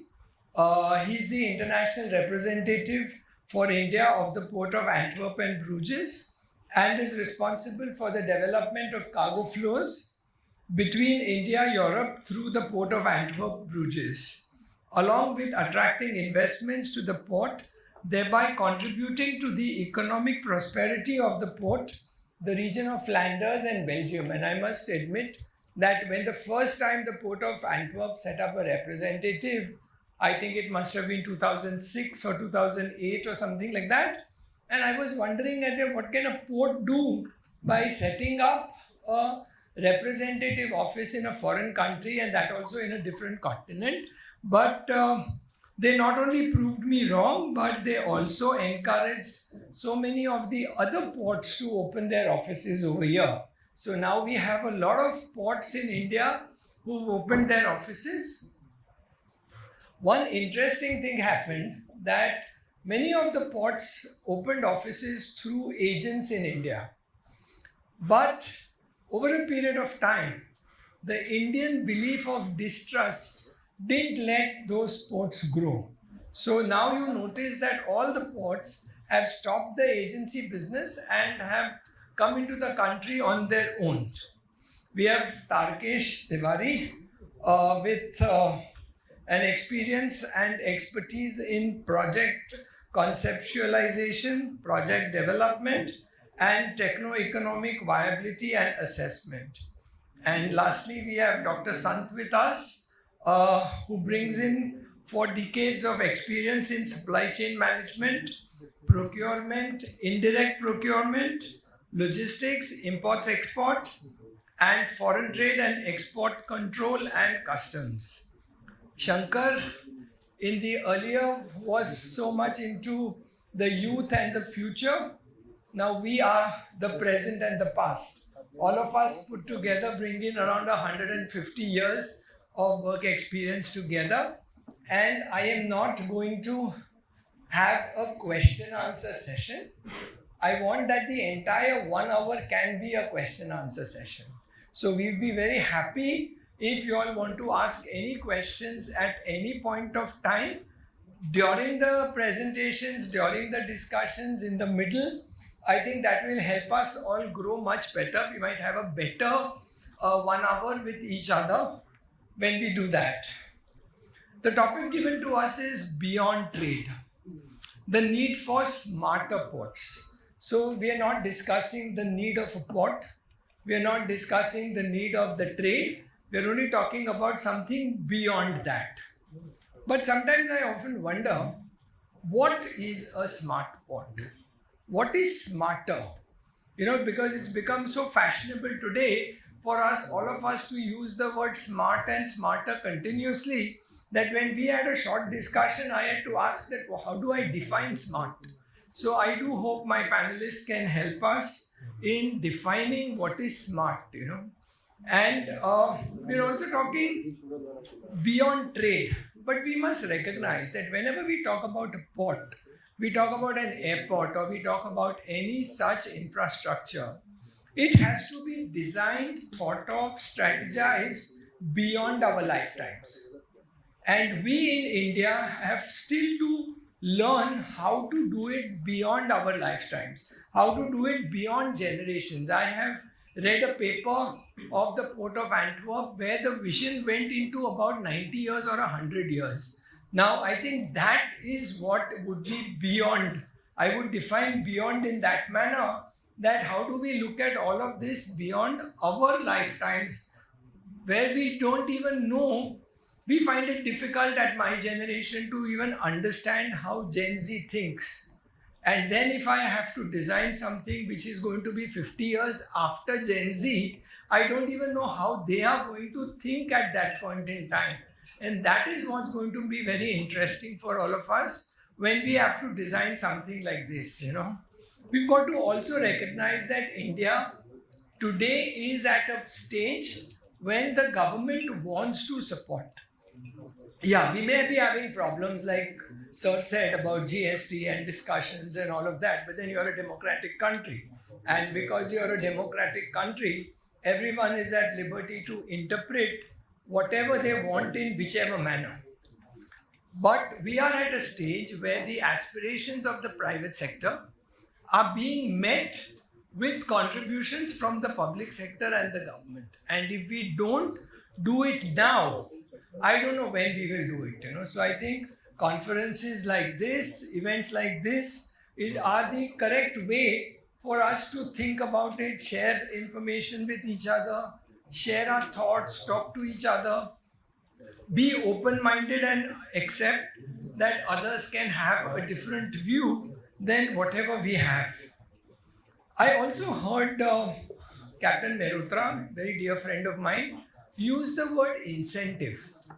And I made a note of it. It doesn't make sense to me. In 2025, why are we using the word incentive? We should be a self-help industry. We should learn how do we help ourselves, and how do we help ourselves with each other. Why do we need somebody to incentivize us? Why do we need somebody to dangle a carrot in front of us? I think we're all working for common good. We're all wanting to benefit out of common good. We all want to earn money for ourselves and for our future generations. Then why are we using the word incentive? I think if the word incentive in the 50s or the 60s or the 70s was a correct word to use, but not today. And I do feel very strongly about this fact that why do we use the word incentive over here? With this, I'd like to go to my panelists and I'll start with Tarkesh. Tarkesh, simple question. What is a smart pot? And what are your expectations from whatever is happening just now? And how are you looking at the future? Thank you, Samirji. And we are in this platform where we are discussing about the logistics, and it's a very important thing to be, because everyone knows that now everyone's focus is on the logistics. Why we have so much focus on logistics is because logistics plays an important role in the competitiveness of the manufacturing industry, and manufacturing is very critical for the economic growth. Now coming back to the logistics and ports. So ports and logistics are very linked. If you are talking about any exim movement of the cargo, ports has to play a key role. And when talking about ports, we have seen a lot of changes in the ports in last 40-50 years. Now Indian ports has become as competitive as airports anywhere in the world, and I believe that Indian ports are providing a good service to their customers. Now coming to the smart port, and what is smarter port and smarter port, what Samirji told. Now see, whenever we talk about smart, we talk about intelligent, and when we talk about intelligence, we believe that when something is intelligent, it's taking its own decisions, right? So they can take its own decision depending on the circumstances, and that is what the smartness is. Now coming to the port and the smart port, I will say that apart from the intelligence part, port also is an infrastructure. First of all, port is an infrastructure which provides a facility for the ship to berth and berth, store cargo for the customer, and provide a logistic solution to the customer. So that is the base. So if you think like an analogy, so it's like you want a delicious pizza, you want to have first a good base and then the topping. So base is the physical infrastructure and topping is the technology. So it's a marriage between the physical infrastructure and the technology which makes a port a smart port. So coming to the physical infrastructure first. If you see a port, what we want? We want a solution where a customer can reduce the logistic cost. Because logistic cost reduction, ports play an important role. Larger the cargo size, because shipping industry works in a way that bigger the ship size, lower is the cost per ton basis for the cargo. Now, for bigger ship to come, ports needs to have a bigger draft, and ports need to be a highly mechanized cargo handling system so that cargo can get unloaded or loaded into the ships in a quick time. Next, ports need to have a very good storage facility, because what happens, like just for example, if there is a power plant and that power plant requires say 2 million ton of coal in a year, now power plant would like to bring coal in a big vessel, so it is bringing coal in 165,000 ton vessel, while the daily consumption is only 5,500. So although the cargo is bringing is for 30 days, so they have to store that cargo at the port. So ports need to have a big space, big physical infrastructure. And similarly for the evacuation of the cargo, you need to have a rail facility, conveyor system, road facility, depending on where the customer is and how far it is. Now these are the physical part. Now coming to the smartness side. Now if you see the port, what the operation start with, first is operation start with the berthing of the vessel. Now berthing of the vessel, you want to have a very safe berthing. A vessel which is coming at the port, if anything happens, vessel will sink in the channel and it will be a disaster. So berthing has to be 100% safe. So here technology plays a very big role, and where a lot of things are happening, a lot of work is going on. It's a work in progress right now. There are technology which is coming for automated mooring, where right now we are mooring through ropes. Ropes are thrown onto the jetty, and then ropes are tied up at the bollard at the jetty, right? Now automated mooring systems are coming, where the ship can directly berth at the berthing platform with the use of the vacuum pads and similar magnets, vacuum pads, different technologies are there, so they can directly berth it. Similarly, there are lot of work and lot of things that happen on autonomous cargo handling system. On container side, there are many autonomous terminals in China. Many new terminals will come on automated basis in India also on container handling. And what they does, they make the whole operation very smooth, faster and safe operation, because now each automated guided vehicle which are running on the between jetty and to the stockyard are moving in their dedicated paths. There is very low chance of any accident, and it's a very smooth operation. A container is going where it is expected to go. Similarly, at the gate level and every point, you have a lot of technology where you can control the whole operation in a very smooth manner. Now, there are a lot of other technologies which have come, which are helping in the designing of the port also. Like we have a digital twin where you can visualize on the real-time basis how the port is going to perform when you are going to build it. So before even the construction you are building, you know whether the breakwater you are building is going to work based on the marine conditions you are. Like you have a certain current conditions, certain tidal conditions, certain wind condition, whether the breakwater will stay or not. Similarly, your mooring system also you can decide in advance considering the various weather conditions, whether it's sustaining or not sustaining. So these are the technological side which are making the whole operation very safe operation. And this safe operation is one part. There is also secure operation, because lot of technology is there on the security side also. And similarly, with the combination of safety, security and higher efficiency, the technology and physical infrastructure together are making our ports a smarter port.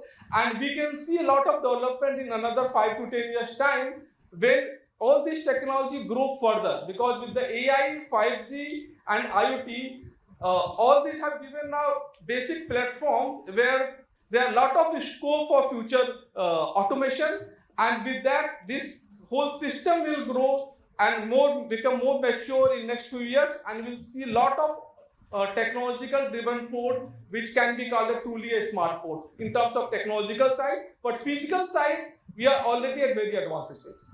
Wonderful, sir. Thank you so much. Would anyone like to ask Karkesh a question just now at this point in time? I'm sure he'll be very happy to take a question. If no one has Tarkesh, I have a question, which I was actually going to ask Shweta also, because she works on the policy side. When are we going to see true multimodalism in the ports? When are we going to see the rail lines coming in? When are we going to see the aircrafts coming in? When are we going to see people talking about movement of these goods across different modes of transport? Do we see it? Do we not see it? Will it happen? Not happen? Yeah, I see. I'm not sure about the aircraft, but the rail, road, and sea logistics is something which is happening and is going to happen very quickly, because government is pushing so much on the rail connectivity through Gati Shakti cargo terminals that rail connectivity to all the ports are going to happen.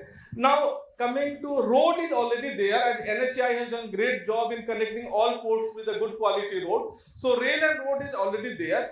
Now, sea part is something where if the area has a connectivity through inland waterways or something, sea logistics also come, but that is a big challenge here right now, because progress on that front is slow, because of lot of expense, capex is required to make a very good inland waterways movement. But airport side, I think that it may take some time, but with these multimodal logistics parks, that can go quickly, because now a lot of multimodal logistic parks are coming and lot of new airports are coming. So if the airport is very close to a port and then there are multimodal logistic park also, we can see a great integration of all the 4 multimodal systems. Yeah, I'd like Shalini, Shweta also to answer the same question. And I know you work a lot on policy, and I also know that the government listens to you. So if you can please throw some light on that. Samirji, I think Tiwari has really answered the question, but to add on to that, I can guarantee you, whatever time international ports have taken, India is going to take 1/3 that time. And I guarantee you that, because one, we are skipping generations of technologies. Sometimes the policy needs to be backed up by the right minds. We have the right minds, we are just making the right policies. So the change is going to be phenomenal and extremely fast. That's all I can say.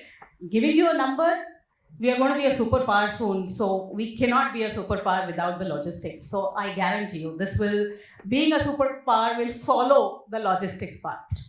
I'd like to pick up from whatever Shweta said. Yaman Mohan sir, I'd like to just pick up from whatever Shweta said. We all need to recognize that the government wants to trust us. We are in an era of trust. We are in an era of transparency. We are in an era of predictability. And just as we are having so many new ports coming up, so many new airports coming up, I think technology will make it very easy for an airport and a port which are maybe 100 kilometers away from each other to work as one through technology, through the trust, through the movements. Yes, sir, please. First of all, thank you so much. Could you introduce yourself, please? Okay, my name is Tapan Shah. I am a procurement specialist. So I am a potential customer for the service provider. Tarkeshji, first of all, thank you so much for your descriptive, how the ports work. It was like a documentary just running in front of our eyes. I have curiosity to know, the ports are built to handle some capacity in terms of some tonnage of cargo or something. So any idea of, on what capacity utilization do we currently have across country? Some number, against the build capacities. Yeah. So India, if you see, our port capacity is roughly 2,700 million ton, and we handled roughly 1,600 million ton last year. So capacity utilization, you can say, is roughly 60%. Shweta, I'd like to pick up where I left you. You made a very interesting statement when you said that we are jumping generations of technology, and that is why I think India is in a good position to make the journey much faster than the others. A very simple question. What is cyber security first? And how does one protect oneself, especially in a sector where everything is going to be very open and easily available? A lot of women like me who were in STEM joined hands together. that point of time, we were 8% women in STEM. Today, we are more than 38%. So thank you for giving me this absolutely beautiful insight. I think it's time for the people who called me to start what is called as Women in Logistics. Because if women in logistics are 4%, I think it doesn't speak of diversity. It actually speaks of what all we are missing on the table. Because with women comes a lot of talent and skill set, which usually is the missing gap today in the segment. Coming back to your question, let's start with, growing up, I loved this law which was called Murphy's Law, because Murphy told us that what has to go wrong will definitely go wrong. When I became an entrepreneur, I realized that what has to go wrong will go wrong at the worst time, in its worst way. But in cybersecurity, it is this law which gives you the single point of failure. And it is this SPOF, the single point of failure, which you actually design your entire system for. Now, not generalizing it, but getting it back to the industry, because we belong to the industry, let's understand that cybersecurity in the shipping industry, if we are talking about smart, what Takeshji was just talking about, if we are talking about smart, it has to be susceptible. If we are talking about digital, then it has to be decentralized and democratic. If we are talking about virtual, then it will have its vulnerabilities. It will be volatile. And hence, we need to understand that this is, unfortunately, it's a field of cybersecurity which is extremely reactive. And because we have still not upped our game as far as communication and Internet of Things in the shipping industry is concerned, we are still not getting towards cybersecurity. But having said that, what exactly is cybersecurity? Let's understand this. There are various kind of threats. And let me also give you a statistics. If you actually look at from 2010 to 2024, the number of attacks that ships, vessels, or let's say the entire shipping industry or port industry have had, 80% of attacks have been what we called as ransomware. Now, as the name suggests, ransomware is what? It is like if you look at a rich man just abduct his child and ask for some money.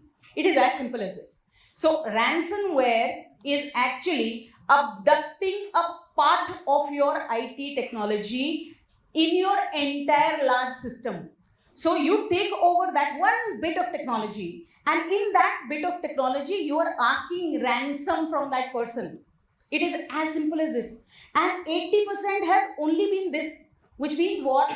That these are small tidbits, hackers who hack into your system, because your system is also not as vast. They hack into a small part of the system only to gain some money. But the other 20% is something that will eventually grow in the future and something that we need to be extremely aware of. Now, I realize that I'm going to be recorded, but I still have to say, in my opinion, the F-35, which is parked in Thiruvananthapuram today, is parked because I feel that they were spying on our radar systems.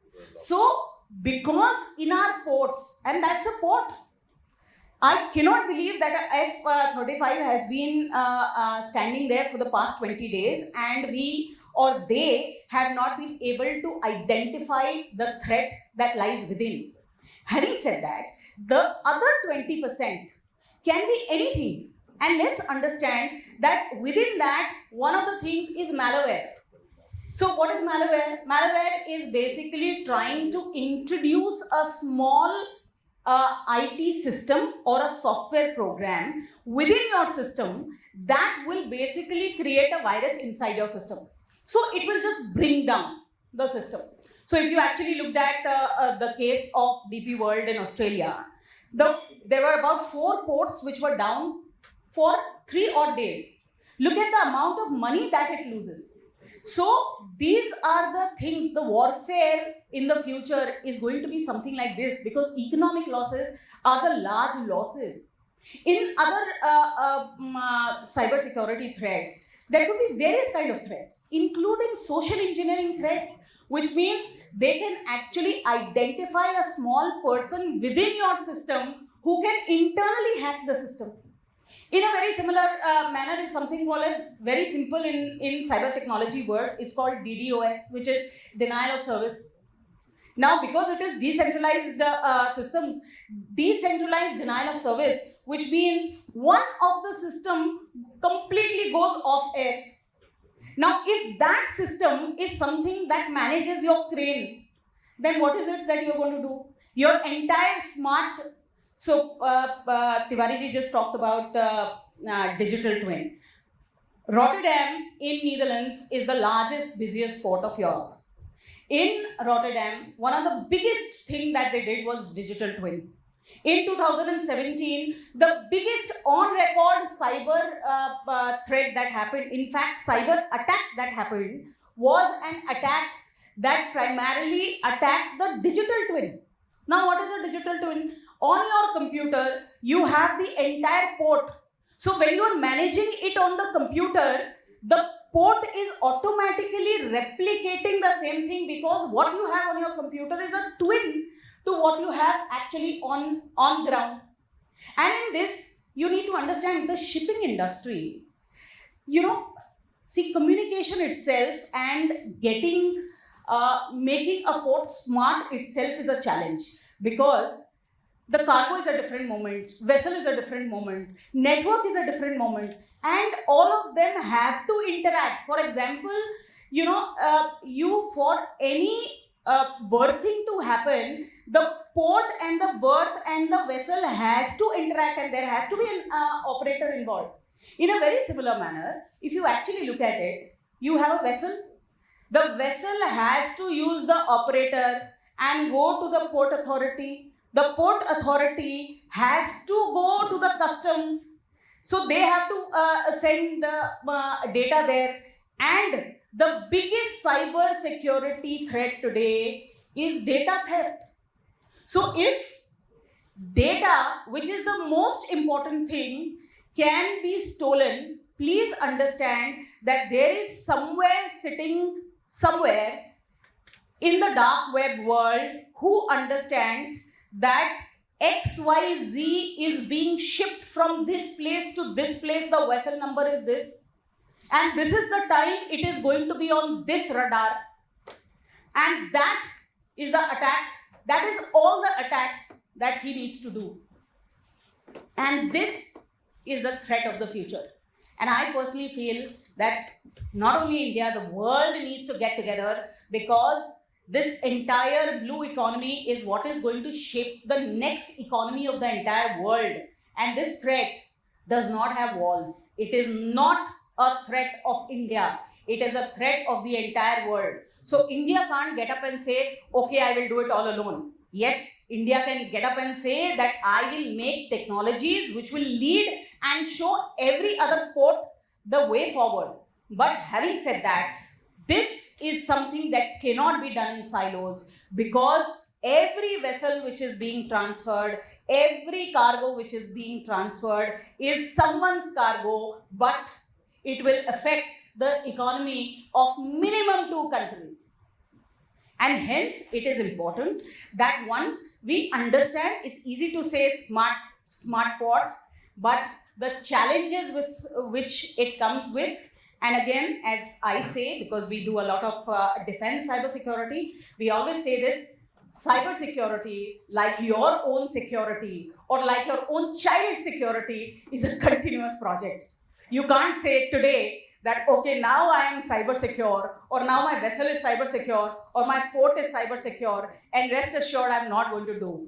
Because every hacker is learning a new game every single day. So if you have to be secure, if you have to be safe, you have to be one step ahead. And trust me, in today's time, every operator, every player, every port is at least and minimum 25 steps behind. Wonderful, and I think that was very well deserved. And for all of us to learn, we had to learn all of this from a lady. So thank you so much. Shweta, with your permission, we have Women in Shipping and Transport Association in India. We have Women in Logistics under CILT.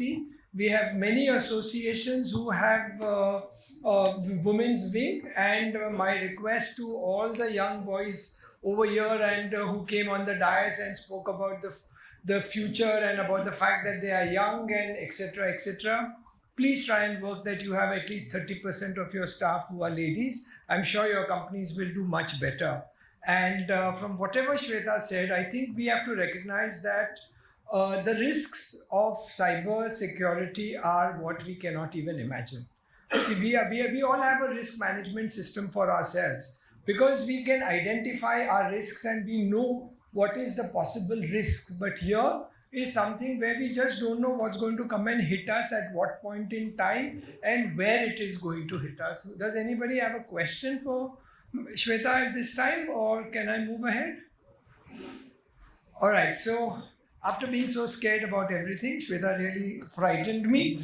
Dr. Sant, you've been seeing 4 decades. So you've seen pre-container ports, you've seen container ports, you are now seeing smart ports, smarter ports, and all the things. Can you share something about your journey, about your expectations, about what are you looking at all of us in the future? Yeah, thank you, Sabir. So one important topic before I come to your answer, I just wanted to say the women in logistics.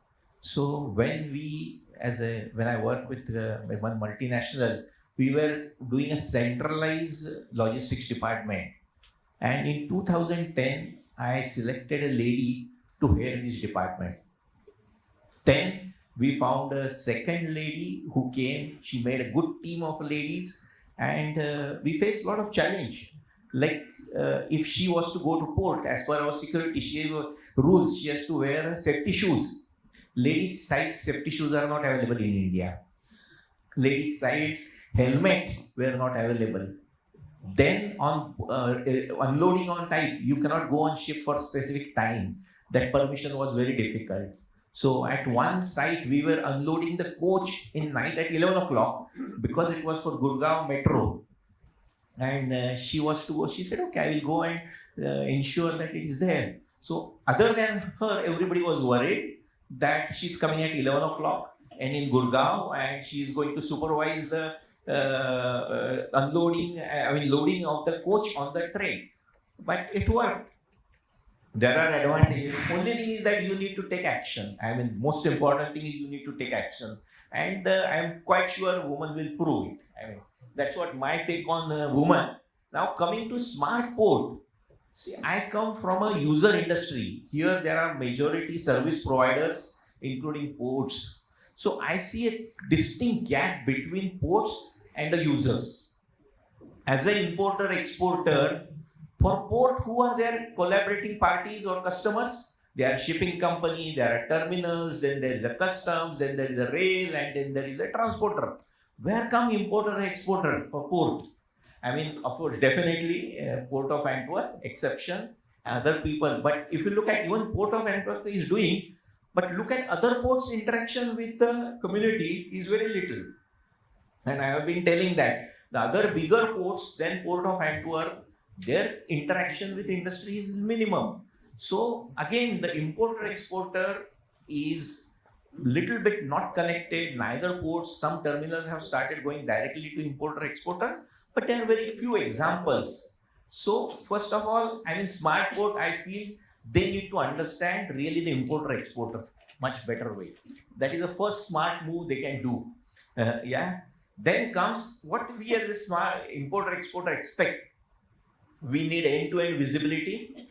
Can I get it? It's very difficult. I have to go to shipping company. Then I have to find out whether the terminal it is unloaded. Then I have to go to a customized gate system. I have to go to CFS, different system. So do we have an end-to-end? We talked about port community system, but still end-to-end transparency is little away. Reduction in dwell time.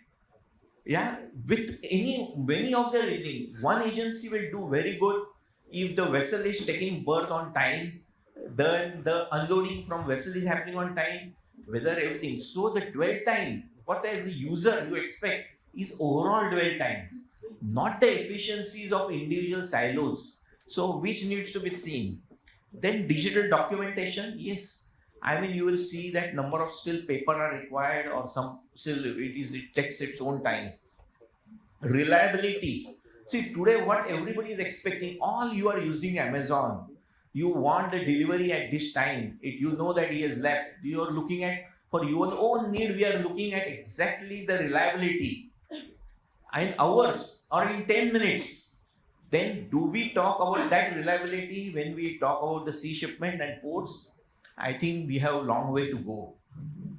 Predictive analytics. Definitely we have challenges. We are used to have disruption. Earlier, people talk about COVID as the first disruption, but people forgot that there were volcanoes because of which the air freight was affected in Europe. We have forgotten one ship got stranded in Suez Canal. So when new disaster comes, you forget about old things. We are getting to disruption definitely long way. Now earlier disruption is coming were a couple of years. Now every 15 days or every third day you have new disruption. Then what we need is a more predictive analysis. What are we going to do? What is the way which onwards? Then comes the cost and competitiveness. I think this is very important, that everybody expecting that the customer, end customers, in earlier panel we were having the three users. What they were talking very clearly, their end customer expectation on lead time reduction, on time, predictability, costs are increasing, and it gets passed on to the, as the logistics provider, to all the people.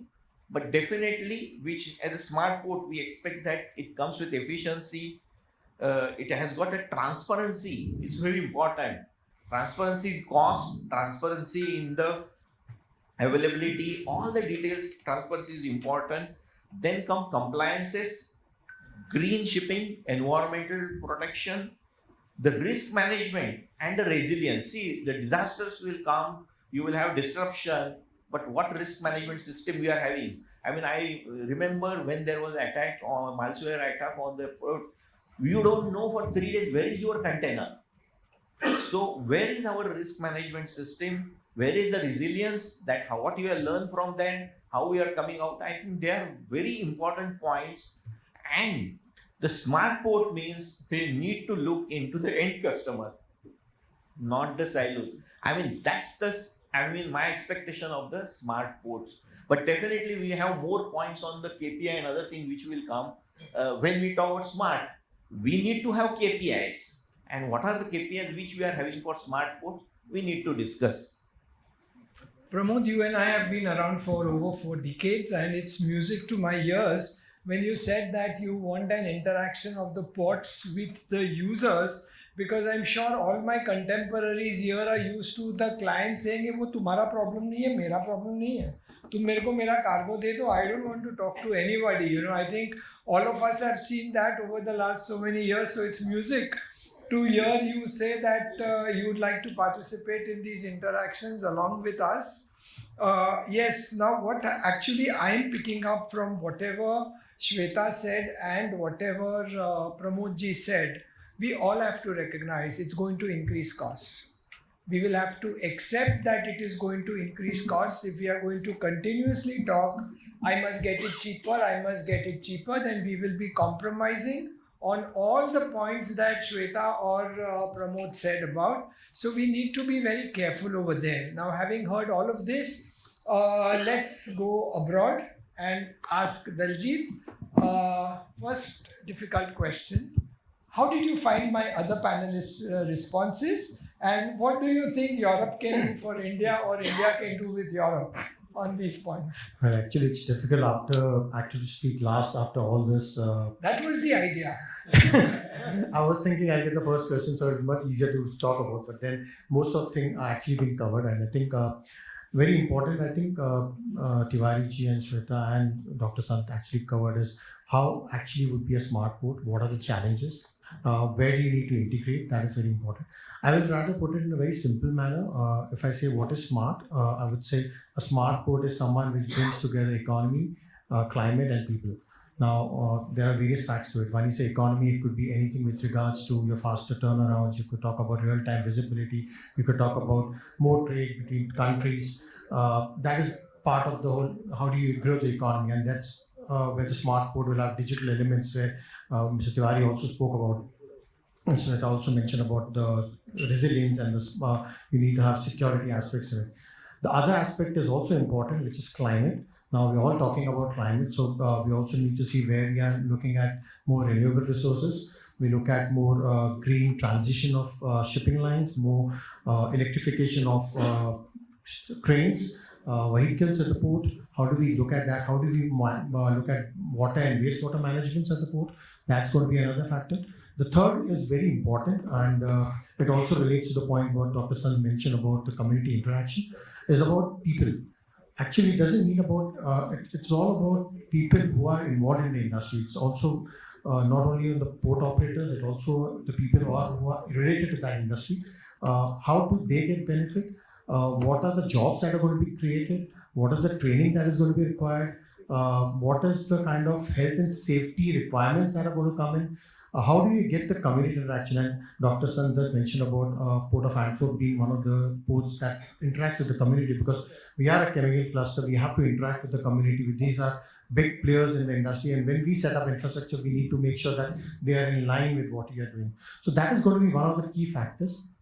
Obviously, a smart port in a technical definition is something which responds fastly to real-time information, helps environment, and those factors will come in. When it comes to learning, I think Shweta did rightly mention, and I take an analogy with how we transitioned in the mobile space. We never had the 5G, or we just transited straight to the 2G, and we actually leapfrogged completely where the other markets were. So I think we do have a big potential, and I was looking at the new stats about our coastal lines. We're now 11,000 kilometers of coastline that is there. It was to be 7,000 earlier. Now the exact measurement is 11,000. So the scope is enormous. Learnings can definitely take place. We as a port definitely have been working with the country, the authorities in India. But there is a will that is important.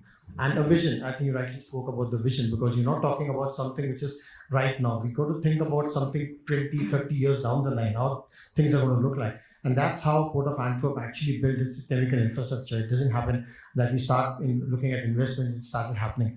When we look at smart, we look at not only the digital aspect of it, we have to look at from a holistic picture. From a vision perspective, how 30 years down the line, when we talk about becoming a superpower by 2047, or we look at that, how are we going to look at overall from a perspective of that becoming smart? Let's break up whatever you said last about India becoming a superpower. Just a bit of statistics for the benefit of everyone. India today does 54,000 bills of entries and shipping bills every day. Not my data, this is IceGate data.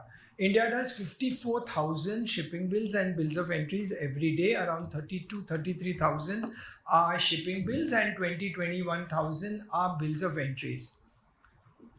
Tarkesh already spoke that we are utilizing our ports only to 60%. We also have the Vadwan port coming up very close to Navasheva, and somewhere closer to Hazira also, and there's a lot of discussion happening that is this a waste of money, or is this going to be money well spent?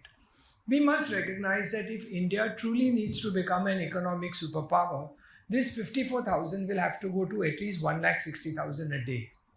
So the scope is immense, and I think whatever plannings we are doing are really going to cater to this need of going from 54,000 to 160,000.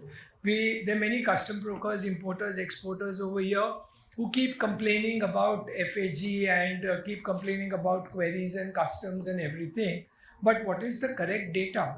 The correct data is that out of 54,000, less than 1 or 1.1% of the consignments are stopped. Now that is where security, that is where the smartness of the port, That is where all the changes that we are all the CFS operators and everyone is talking about, DPD, DPE, what will happen, why this infrastructure, all of us will have to accept that whatever Shweta put it very correctly, the other side of it is that technology is going to help you work faster. It's going to help the ports service you better. It's not only the ports that have to get smarter. I think each of us, you and me, will also have to become smarter to be able to cater to that. So, would anybody still have a question? I am sure. Yeah, please. Please introduce yourself and to whomever your question is. Hello. Good evening, everyone. I'm Riva Singh, Group Editor, ITP Media India. Thank you so much. It was a wonderful discussion.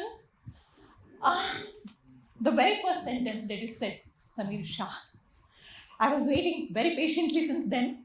And it has been covered though, thankfully. Thank you, Shweta Shalini. I hope I'm pronouncing your name correctly because I'm the only one who did it correctly in one go. It was mentioned that women in logistics are 7% in India, 40% in other nations, and 50% in other nations. I'm not quoting nations, I'm quoting women. I am new to this industry with journalism at my core. You all are experienced people. What has been done so far to make the 7% to 17% or 27% or whatever? Number one. Number two, what are we going to do to change this figure? Are we going to change the treatment, or are we going to keep women in management positions? For example, HR, which is a universal position, but logistics, and we have women in it. Why? Because I saw Shweta Shalini being called Shalini, Shweta Shalini, and at last, when she intervened and when she told what she is all about, you got her name, everyone got her name. I am Riva Singh, not Singh Riva. Thank you. No offense meant to anybody, no offense meant to Shweta, no offense meant to you, no offense meant to anyone. To answer your question, first of all, what is logistics? We need to understand the definition of logistics very clearly. Logistics is defined internationally as movement of an item from one place to another. It has a legal definition, the right thing at the right time, at the right price, to the right consumer in the right condition. There are so many rights you can put over there. So that tells you that we are one of the oldest industries. But we were always treated as second and third class citizens.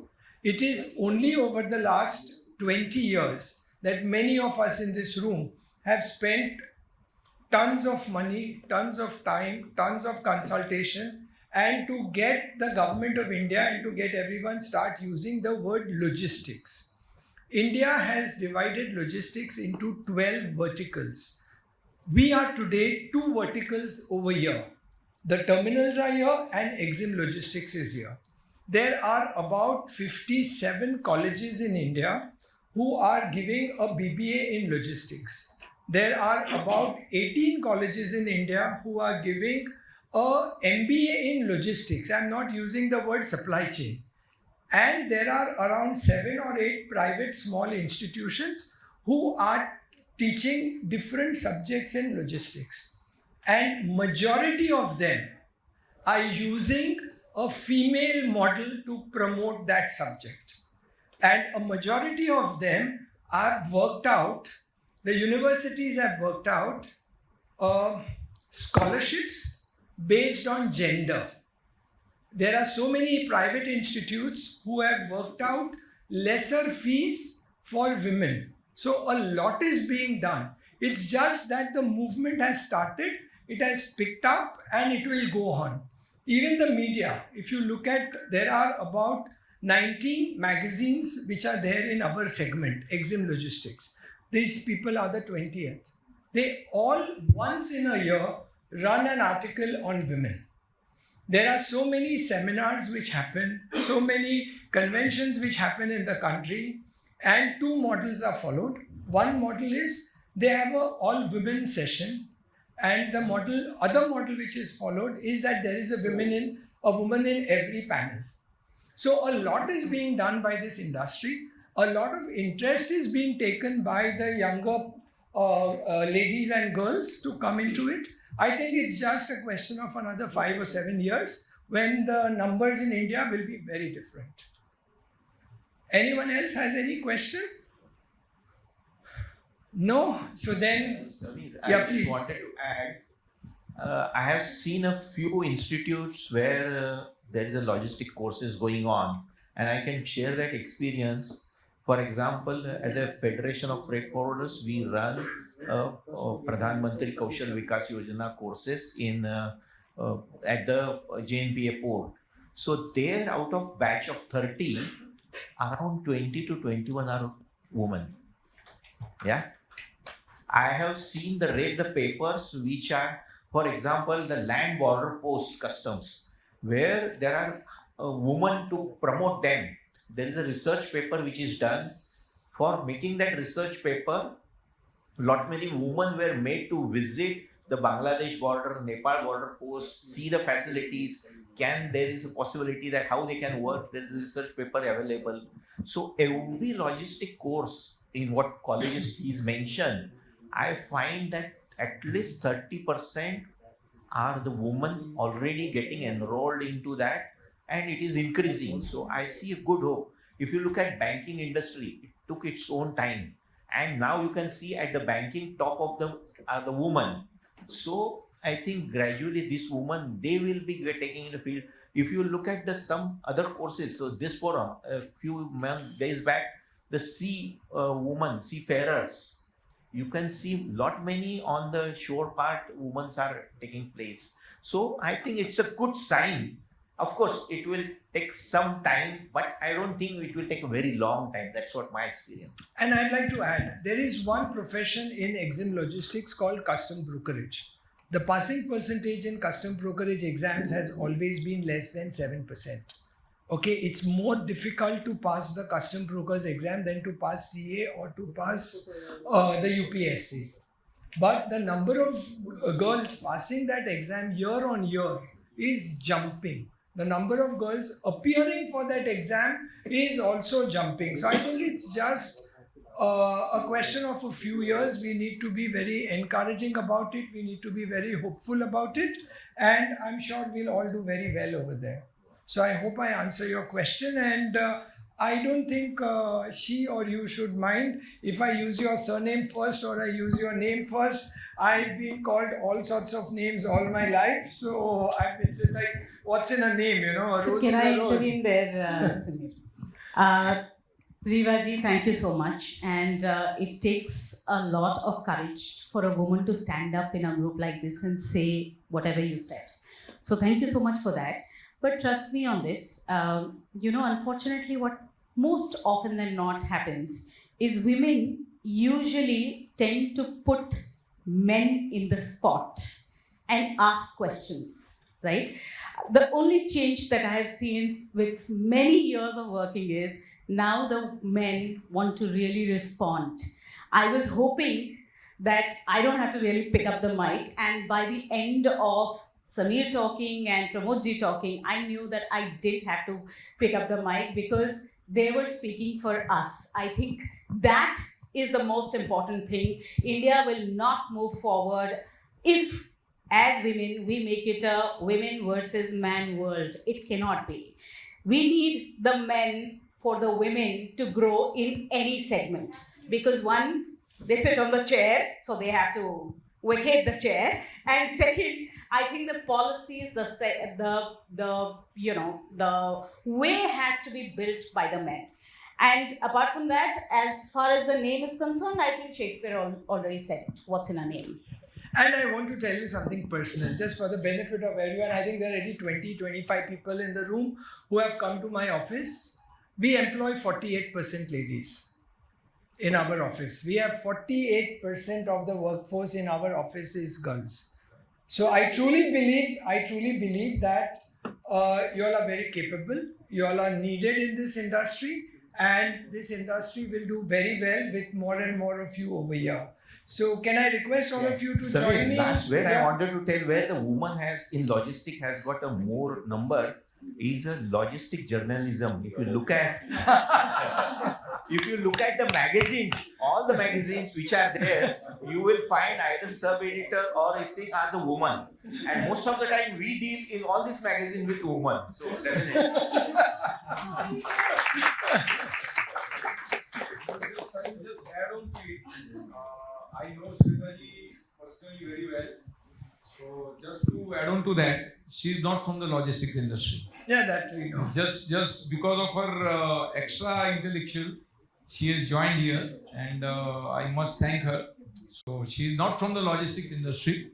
So, but you can ask her to go to any platform. She will perform like this only. So thank you very much, Swetaji, and congratulations. And I'm sure that looking at you, many female will be inspired to join the logistics industry, and I definitely agree to submit. So it's not an individual. Even in our organization, we have more than 40% females are with us. So it's growing. The numbers are growing. When I started this industry, being a chartered accountant, believe me, I started this 25 years back. When I started this industry, a logistic industry, a lot of my relatives came to my father and they told him that, "अरे क्या है ये? Chartered accountant है, gold medallist है और ये क्या truck का बिजनेस चालू कर रहा है?" खटारा वाला क्यों बन रहा है? 20 years खटारा वाला क्यों बन रहा है? So yes, तो ट्रक में क्यों जा रहा है ये? Being a gold medal, so that kind of logistic industry were placed 20 years back. So now it is growing. So definitely we'll see that the numbers will be much larger after a few decades. So I'm No, sir, a few years, not a few decades, a few years. So a formality from my side. Thank you to each of you, and could I request all of you to join me in giving a big round of applause to this wonderful panel. Thank you so much. And what an absolutely engrossing session this was.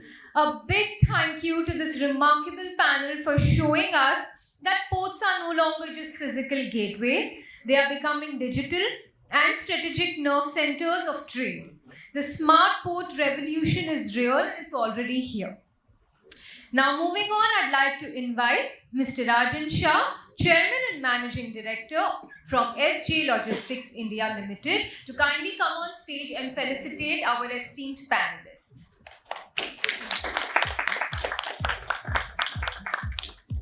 Ms. Shweta Shalini on stage for felicitation.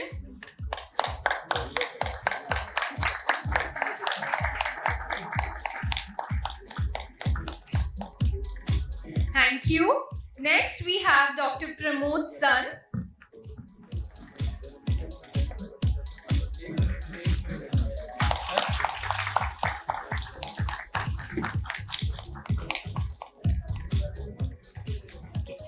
Next is Mr. Daljit Singh.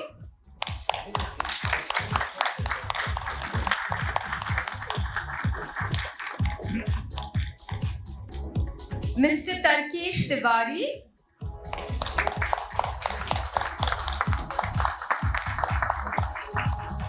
Last but not the least, our dynamic leader, our moderator, Mr. Sameer Shah.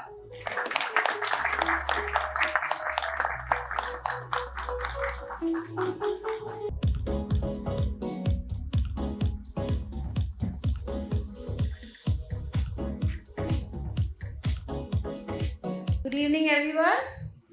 I hope everyone is with the sessions. So I'm here to announce the Multimodal Confluence, a second edition, which will be coming up next year, June 2026. And as many of you all know that today morning we had concluded Air Confluence first edition successfully. The second edition of Air Confluence will be coming January 2026. And in January 2026, we are going to launch another confluence, which is Ocean Confluence. Can we please have a round of applause? And Logistics Outlook will look forward for all of your support for all three conferences for next year. Thank you. Interestingly, today in the Economic Times, the Honorable Prime Minister Gadkari ji has said that we will bring down the logistics costs from, I don't know, the ranges are from 14 to 8%. He's saying he's brought it down to 10, and now his aim is to bring it down to 8 we'll discuss that later. That's a very opaque subject. Mr. Gadkari is already planned to make it by 2025. Right? 25. He's already been saying, okay, 8% ho jayega, and you don't know. That means lower freight costs for lower freight and lower profits for us. But anyway, having said that, my next question is to Amit. I just spoke about multimodalism, and that has been the key. A key in Europe for it being one of the best logistic movements or the best logistic architecture, if you want to call it, is in Europe, where there's seamless movement of goods from air, road, rail, sea, you name it, and they have it with them.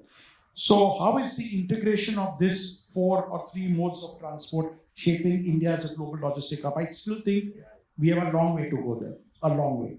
So over to you. Thanks, Ms. Masa.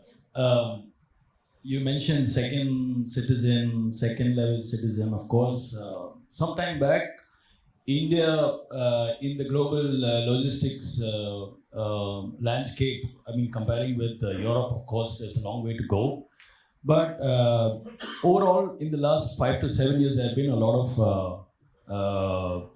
better movements within the country. There are a lot of initiatives which have come up. You mentioned about the PM Gati Shakti scheme. Under them, there is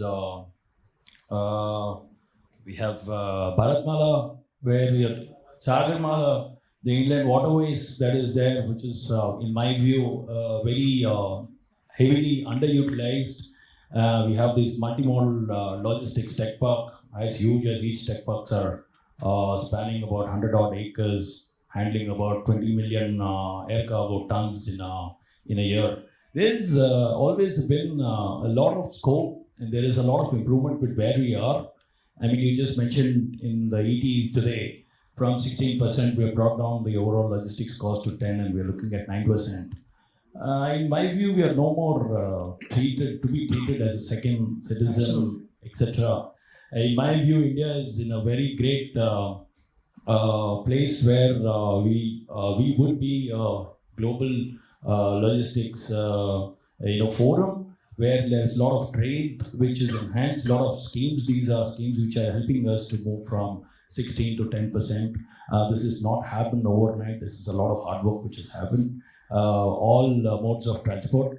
Again, I say that one of the very underutilized mode is the inland waterways, and that's where I think, in my view, we should focus more towards the inland waterways, national waterways 1, 2, and so on and so forth. Thanks, Anand. Actually, I think our true worth came during COVID times, when the entire nation was still running thanks to our industry. And I think that really made not only the government, but I think the entire Indian population aware of how important our industry is. So my next question is to Jeet. One of the biggest initiatives the government has taken, but has not, according to me, gone according to plan, has been digitization. So we have had it was spoken about in the previous panel as well, port community system, cargo community system, we had ULIP, we have multiple digitization platforms being talked about, being bandied about, being developed, but none have come to the ultimate fruition or the ultimate aim. So what's your take on that, and what role is it, how important is that in our role to become a global logistics superpower? Let me put it that way. Thank you for the question. And technology is something, young generation drives that, because I feel young generation, we are different minded, and we always want new technologies coming in. On a lighter note, still at home, I have a fight with my dad that whether Samsung is good or Apple is good. So this is something which will always go on, and young generation would always feel that a new technology coming in would always enhance everything. So putting in a very simple terms, technology disruption is bound to happen, be it any industry. As we saw today, sitting at home, you can order your groceries in 10 minutes. Okay, why? Previously, you used to go out, you used to take, maybe you used to walk down or take a two-wheeler or auto rickshaw, you used to go to market, buy the vegetables and come back. But technology disruption happened there. In 10 minutes today, you get everything. Okay, logistics industry is again, it won't be spared in that phase. again, as you said, the implementation, okay, it has not happened as it should have been. I'll break down in 4 things how the government is thinking of bringing in technology. Okay, not just government, but again it involves all the shipping lines as well and various other stakeholders here. First thing, ULIP, as you said, of course. Today, if I I have a trailer, okay, I go to different portals for everything. Okay, today I want to recharge my FASTag. I go on the portal of the respective bank. I do the recharge. Okay. Then if I want to check if the fitness certificate is okay for the trailer, I need to go on the Vahan app. Okay, I go there and check that. If I want to see if the driver has a valid license, okay, again I have to go on some website. I check, okay, this is okay, we can move forward.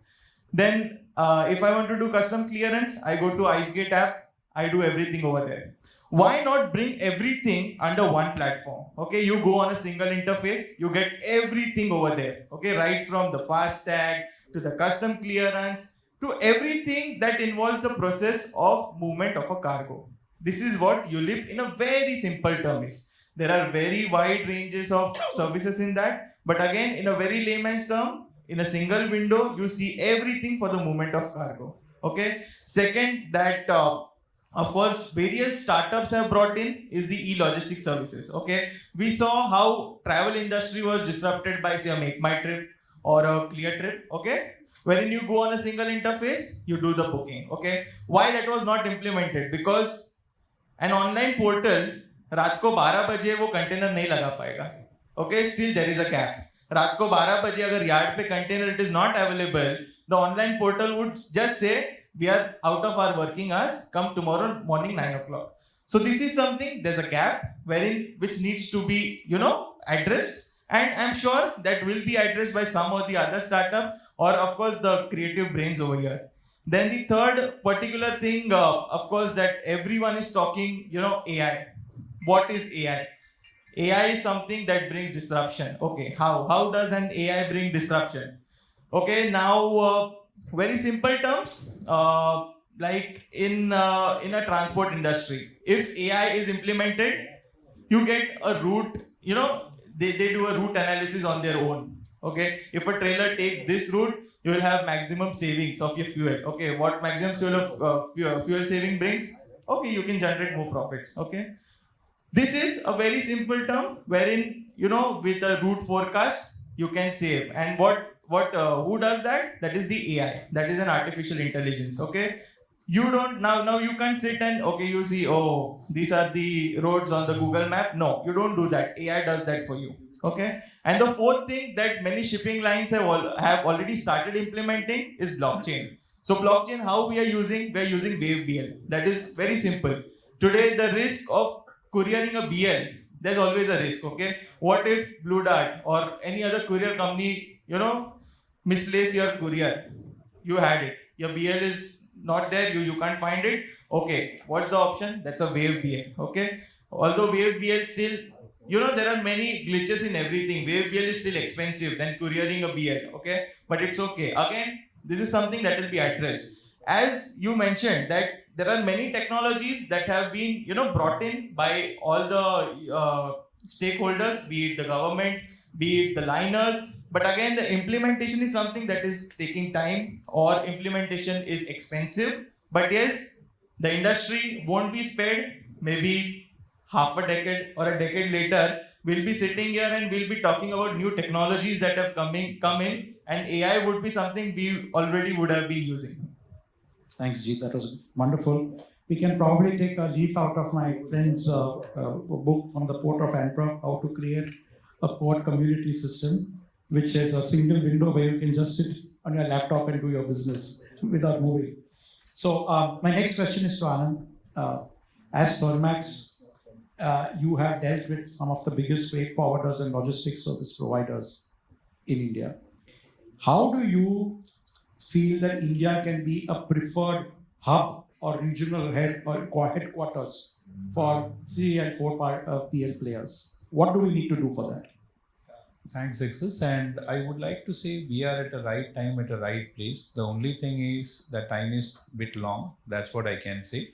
But with national logistics policy coming in around 2022, if I am not wrong, and in last 3 years, we see considerable progress happening across in terms of what Jeet had said, like ULIP, the implementation of ULIP, the kind of digital transparency, those things are coming in. Anyway, that will become a part of it.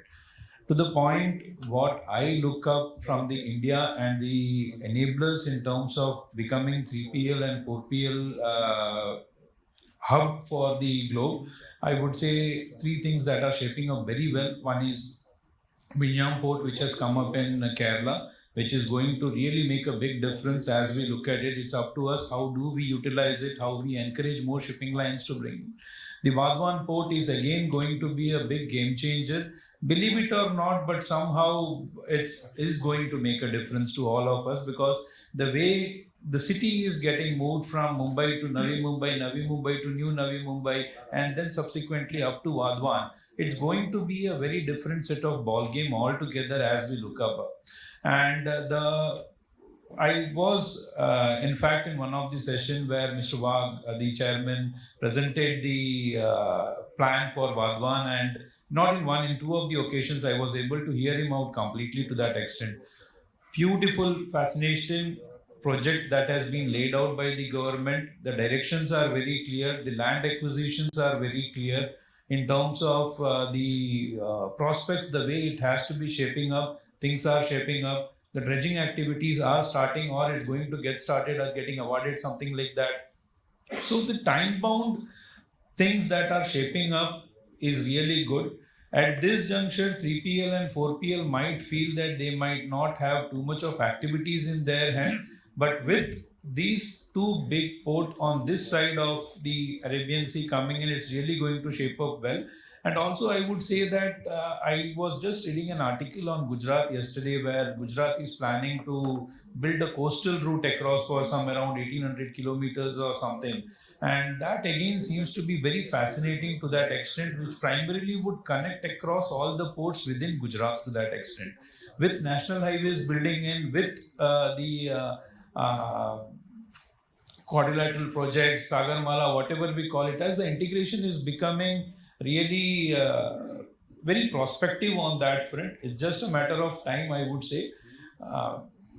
Last thing is, I would say on the capability side, okay, this is something which internally as a service provider or as a user at our end, we all should complement each other and just see that how are we bringing up that service level which is expected globally. Two things can shape up over here. One is the cost at which we service it, and the second one is probably the equipments or the standards that we need to set up within us. Very positive thing I would say is what Zexas had said some time back. This industry has been treated as a second tier industry or a third tier industry at one point of time. Now things are shaping shape because safety has become one of our primary area of looking at it. The moment safety comes into play, lot of other aspects comes into play, and when this multimodal activities are getting shaped, 3PL and 4PL acts as a blenders for this safety and the movement of the cargo to the best. It cannot be compromised. Port has its own set of standards. The handlers have their own set of standards in order to manage it. But the complete handling and safety movement of the cargo lies with the 3PL and the way they are integrated with the service provider, which is going to make it a big shape. That's what I can say. Thank you, Anand. So, I just want to add my 2 bits here. It always has intrigued me that how can two small island nations like Dubai and Singapore become global regional headquarters when the real action is here.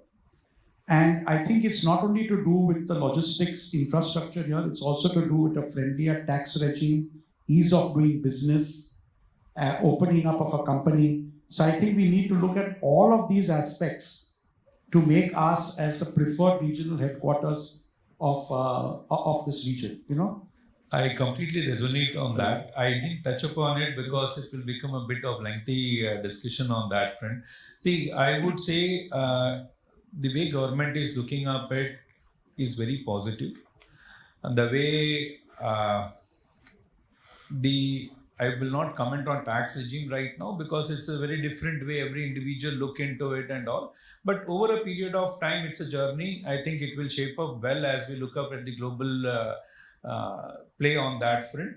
But right now, on the financing side, government is again working in lot of initiatives in terms of digital aspects. The way our gift city is coming up, the way our other areas are coming up. Probably as we look up at Vadwan and other areas, government is also contemplating to set up something differently on that front to make it more comprehensive and much better than that of Singapore or that of Dubai to that extent. But it's a very extensive topic, so I didn't touch upon it, and it's more of a regulatory aspect. But one thing I can say on the trade perspective, as far as 3PL and 4PL concerned, customs is really evolving in a big way. There are challenges at the operational level which you and me have to deal with it. There is no choice left with us. But at the senior level and the way the things are shaping up, that is making a difference. I had been a part of a couple of discussions on the customs integrated system evolvement over a period of time, where they have asked the industry view on it, which is really good. The way they are looking at it, by 2030, they wanted to phase out IDS gate, they wanted to phase out DGFT systems, they want to phase out all the independent steel ministry clearances, plant quarantine clearances, everything. They wanted to create a one environment. ULIP will become only the front end with respect to information that will be to the user what they need in terms of tracking, in terms of the availability of the data on the visibility side. But whatever is the back end, probably that will be a very different. Like RBI is also coming up with a very best way of ease of doing business.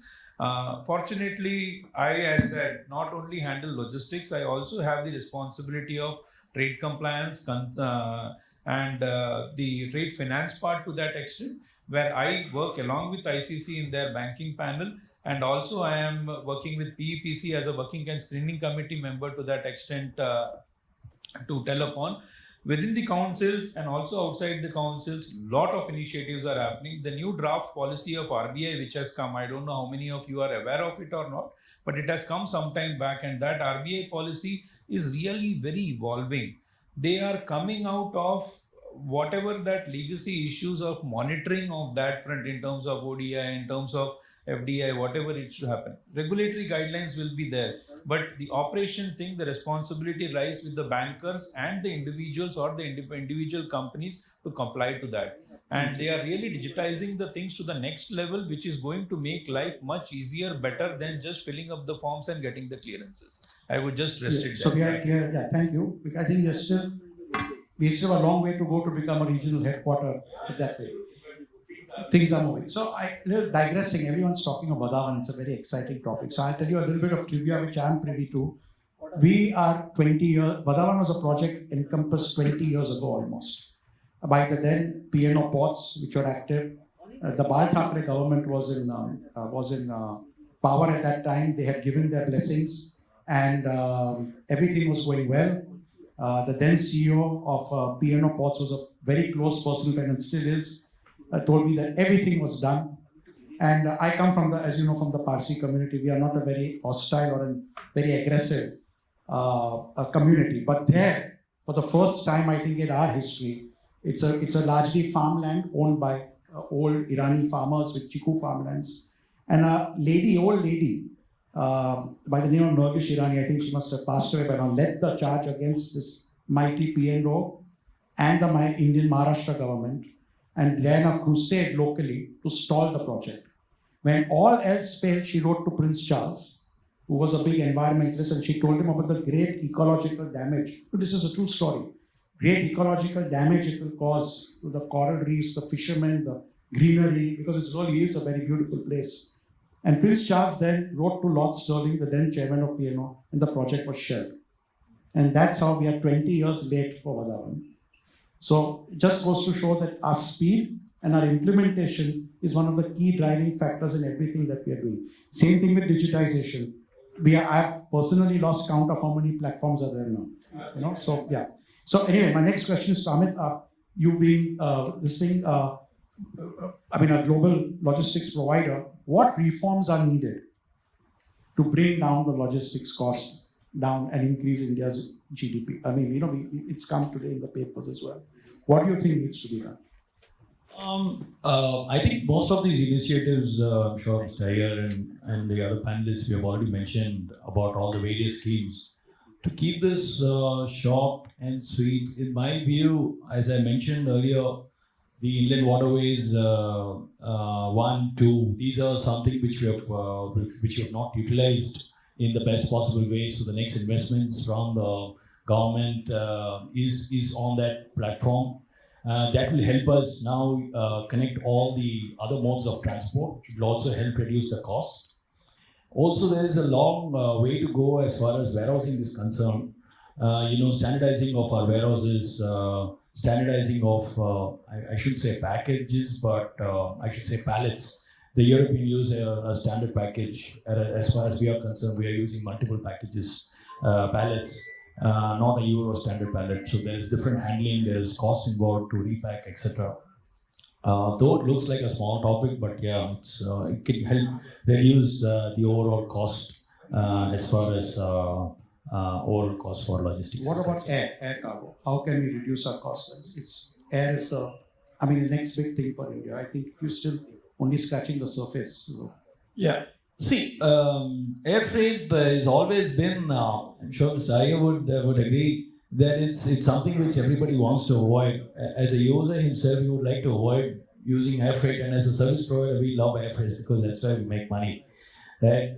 But yeah, overall, as a country, I think with the development of new airports coming up in the tier 2 cities, a lot of new airlines earlier, we had distinctions coming up, so we have many carriers, including Etihad and the others who are coming up, utilizing those tier 2 city ports. This will bring in a lot of cargo traffic, and it will help more or less the exporters and the SMEs or the MSMEs in those cities to do a lot of business. So the more the business, more the traffic of cargo, more handling, the volumes will increase, and this will bring down a little bit of cost and improve efficiencies. Thanks, sir. So, Jeet, my next question is, sorry. I would like to add on this. Sure. Okay, so it's just not, primarily what I am looking at it is that, as a very personal opinion, I leave it to all the experts here on that front. See, what is going to drive the air freight cost right now will be more on the e-commerce side. Okay, it has been really booming the way, as Jeet said, everything has to be at your doorstep in 10 minutes kind of thing. Industrial products might not get that kind of speed to the way, because I am coming from an industry which is very different. The speed what we look up is say 40, 50 or 60 kilometer for the ODC cargo, and it takes still months and days to reach a particular destination from one end to the other because of a lot of clearances. But the expectations are high. Industrial side might go a bit slow, but lot of other industries which are ancillary and which are going to be enablers for India can really shape up well. This UDAN connectivity can be a game changer, but it is just that people are still cost conscious and they have not utilized it much. But with this warehousing concepts coming up and lot of multimodal places that are getting built up in and around India, that is really going to be a game changer on it. Earlier, if you see, it used to be end-to-end road transport that everyone used to do it. Then the hub and spoke model came. Then the warehousing and distribution part started coming in. So similarly, multimodal is a very evolving concept, and it's a very promising concept for reducing the cost to the great extent. The only thing that going to make a big difference with respect to air freight is the prices of the oil that it goes to. Yeah. My next question is to G. So personally, I don't want to bias your answer or influence your answer, but I am not a propagator of public-private partnerships. Okay, according to me, government's job is to govern, and private enterprises to do business, and you govern us. That's fine. I don't believe that it can be a successful public-private partnership, but there are a lot of initiatives in that direction. How do you think that public-private partnerships is it a viable option, and how can they public-private partnership investments enhance India's logistical landscape? See, again, as you said, everyone would have move it out through a rail. Okay, in a very, one example. So what happens? The logistics cost, it is reduced. And MMLPAs, okay, handling an MMLPA is a task in itself, okay. What an MMLPA consists of, okay, it has, warehouses, it has ICDs, okay, it has clearance stations, various other things, rail yard as well, okay, rail sidings, yeah, exactly. And if there are any changes to be made, who would you prefer? Going to government to make those changes or going to a private partner and suggesting a change? Okay, government, they'll say, okay, we have n number of levels wherein we have to take this up and get this approved. Whereas a private partner, okay, he'll think about it, he'll think how we can make money out of it, and yes, boom, okay, we can do this. This is not just about getting it implemented fast. It is also about how the cost can be saved immediately. Okay, it is not that we think, okay, government will take a decision on this and we'll have some decision on that 1 month later or 2 months later. And any PPP model, in my view, it will help because it will bring in more responsibility, wherein a private player, he understands, because even his name is at stake. Okay, he'll bring in more responsibility when it comes to handling the cargo. So in my view, again, it is a wide forum and everyone would have different opinions for this. But yes, in my view, PPP model will always benefit because it will bring in more visibility and more efficiency, I feel. Thanks. My next question, Paresh. I would also like to add on this, even I am in favor of PPP because the government is pleased to it's as you said, when you go to a private company, they think about what money am I going to make on this, and he takes a decision. I don't see any difference here. Even there's no difference. Even the difference is the Babu there thinks that how much money I'm going to make in this, and even he does the job. But it has its own protocols to be followed. We are not more digitalized, so again, that is a drawback. Just an example of passport being handled by Tata now. Earlier, we know when there was no, when it was to be handled by government, it used to be like passport, my address change karna. It's like, oh my God, I'm not changing my house. Forget about it. I will have to change the address in my passport. It's going to take decades and it's going to take ages. So now things are so easier. It just happens immediately. And with PPP, I would say there are many things. Today, there are a lot of ICDs that are running at 40% and they are not even full of capacity. Getting private players into it with the help of their technology, their marketing strategy, their skills, one can use the capacity at fullest, and that I think can help a lot. Great. So hold on to that, Mike. My next question is to you. That how can Indian logistics industry benefit? We have this INSTC corridor. We had Shankar, the founding member of the INSTC shortly. We have the Indian Middle East corridor. We have the Chennai Vladivostok corridor.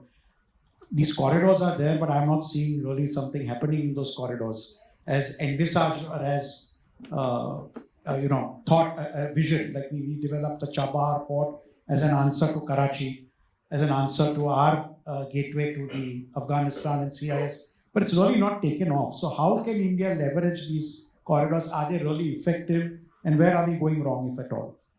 See, in today's scenario, I think India should go for these options because seeing a global situation, you wake up a morning and you see there's a war between some country and they have blocked some strait or some route. So developing those lanes and really implementing would really help because it bypasses Suez Canal, like the corridor to Russia via Iran it bypasses this Suez Canal. Then the Russian Far East consumers can be met easily through reduces cost as well. Yeah, of course, it reduces cost. It reduces time. I think it takes half of it used to take 43 days, and now it takes around 24 days if you go through the route. So we generally take time to adapt things. Yes, there are a lot of challenges as well. to implement and then get used to it. But I think sooner we are going through it. Yeah. So we have to then, really work on it all together. We really need to work on it. So it starts. Yeah. It starts from, as charity starts from home. So it has to start from us. We logistic providers should start promoting, and even the shipping lines should start promoting and Sure. Anand, you want to say something? Yeah, I just wanted to say something. Okay, it's a very typical question that you asked, and we say the lot of initiatives taken by the government is not working on it, and the public-private partnership is also in a dilemma, because probably who is going to suffer is probably the guy who has invested in it in terms of private not earning that much money the way it was intended to be. So this is primarily a business decision. But as far as the corridor gets done, I really feel it's a very promising thing, and what we are missing right now is none of us in this room who had been a logistics service provider is thinking differently. Can I encash this opportunity to make a difference? I don't know, it might be my personal view, because that's how it is. What kind of help that government can bring in, that probably we might have to go and ask the government, this is what we need, but I am ready to use this corridor.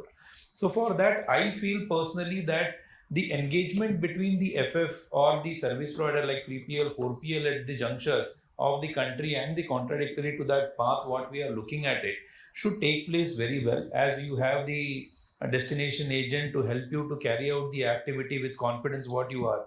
So similarly, the way you start connecting the network and be the first guy to start using it, I think things are falling in place for you. That's what I can say.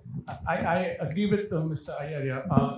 If government doesn't do anything, we crib about it. That government is not helping us. Government is not developing anything.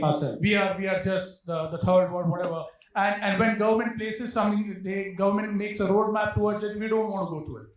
It's like, okay, let's wait and watch who's going to be the first one. Okay, he's done it. Okay, he's making money. Let's all of us go. So that's the problem with, I would say, with our country, with our people as well. It's a follow the herd mentality, basically. Who's going to lead it? And I would say that in this, primarily when it comes to CIS nations, okay, I'll just use the word CIS nations because Russia again has its own set of complexities to be around. But in and around CIS nations, huge amount of money available, resources are available. They wanted to have their own set of things to be done as a country to get developed to that extent what it is, but only because of the complexity of the geography and the interconnectivity issue, they have to think twice. Okay, the populace is also not much to that side, but in case if these things shape up through a couple of freight forwarders, and I have seen, it helps us also as an exporter to that extent. If somebody comes back to me and say, Anand, this is the second route that I am confident about and I will ensure it gets done, rest assured, individual like me sitting in this position will convince my management to take a risk for a particular project to make a difference on that. That I can assure you that we will make a difference on it. You're opening a door for us. Well, that's what it is. See, it's not opening a door. You are taking the lead for us. I'm telling you. All the stakeholders like shipping lines and everyone. It's just not the freight forwarders who can. No. I am telling you, as far as these routes are concerned, okay, again, it's primarily the freight forwarders who have to drive this. Liners will have a very limited role to play. NVOCCs and freight forwarders are going to drive this to a great extent. True. I am not sure about the ODC cargo movement right now because it has its own set of lift-on, lift-off challenges at a multiple location. But as far as it's a standard cargo, as far as it's an easily movable cargo, it has to be freight forwarder, 3PL, 4PL, and the transporters who are going to drive it with NVOCC support. That's my absolute personal view. Again, we are talking that it didn't take off well, but the time when it was announced and post that, all the months have been, someone is throwing a missile somewhere, okay, and we can see the government's positive stand regarding this corridor is, we could see the positive diplomacy they did when, India was, you can say, under attack, okay.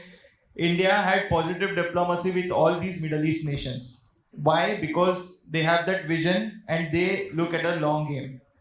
Currently, of course, we think that it is not taking off, but again, the geopolitical situation everywhere, how crazy it is. So we should, just stay calm and maybe trust our government, and I'm pretty sure that they'll make it take off. Thank you. Very true. Big Daddy. So we are almost nearing the end, but I have coming to this geopolitical thing. My question is to Amit. I think before I say that, for Chabahar, for example, to kickstart, and you're saying that it is up to 3PL and 4PL providers to lead the charge. I agree. But the first mile connectivity has to come from someone like ACAAI. Then only can we really do it. So my next question is to you, Amit. The world is in turmoil. Geopolitical situations are, every day there is something new happening. No one knows when. We have had in this year 3 wars, and we are not even halfway through the year. So we don't know what the future holds for us. We have had the pandemic. We have had global climate changes as well. How can Indian logistics, how can our industry build a resilient supply chain to withstand these challenges? And if I may use the word, which is not very entirely politically correct, take advantage of it also. Every crisis presents an opportunity. I'll just touch upon the first one. You mentioned about every crisis. We had the pandemic. You mentioned about 20 odd minutes back that when there was a pandemic, it was India, our country, and nothing stopped. We were one of the most leading countries supporting the cause, and through our strong logistics infrastructure, nothing stopped. It was, in fact, the business was at peak. The highest cargoes that was moved was during the pandemic through the country, India. We have gone through, even in the last 1 year or so, we've been having a lot of geopolitical issues. But has the business stopped? It's not stopped. Why is it not stopped? It's because of our strong infrastructure, strong policies, and the good network and the collaboration among the private and the public policies. That's why I think I feel that, and the results are already there, from 16 to about 10%. That's what the news today, and then we are marching towards 9%. These have not come just overnight, and it's all because of a strong foundation marching towards a lesser logistics cost. So as I mentioned again, these wars are there, maybe these are temporary. We have already gone through a huge pandemic and we have sailed through it and we've added a lot of value to the world. I am sure going forward we'll continue to do that. Thank you. Yeah, go ahead, Anand. You're the man of the moment today. I'm so sorry. It's just been impromptu today, and absolute impromptu, whatever is coming towards, and I have not even discussed anything with anyone on that. So I would like to say, why I was just so curious is, see, you go to the logistics page, Outlook, page number 42 and 43, okay. So which is very beautifully covered today, the geopolitical situation. It's just an interest on it. I have read the complete magazine in last 2 hours that I was sitting in. This 42 and 43 has really given me so much of positivity the way we are looking into it. It said that on an average every year 200 vessels used to get lost in the transit, okay. And in last 24, it is only 27 vessels which had been there. And in across with respect to the damage and insurance claim, when we look up it, it's somewhere around 169 cases on that front overall. In that with around 60% of it on the container side and the other one on the oil and break bulk side to that extent, okay.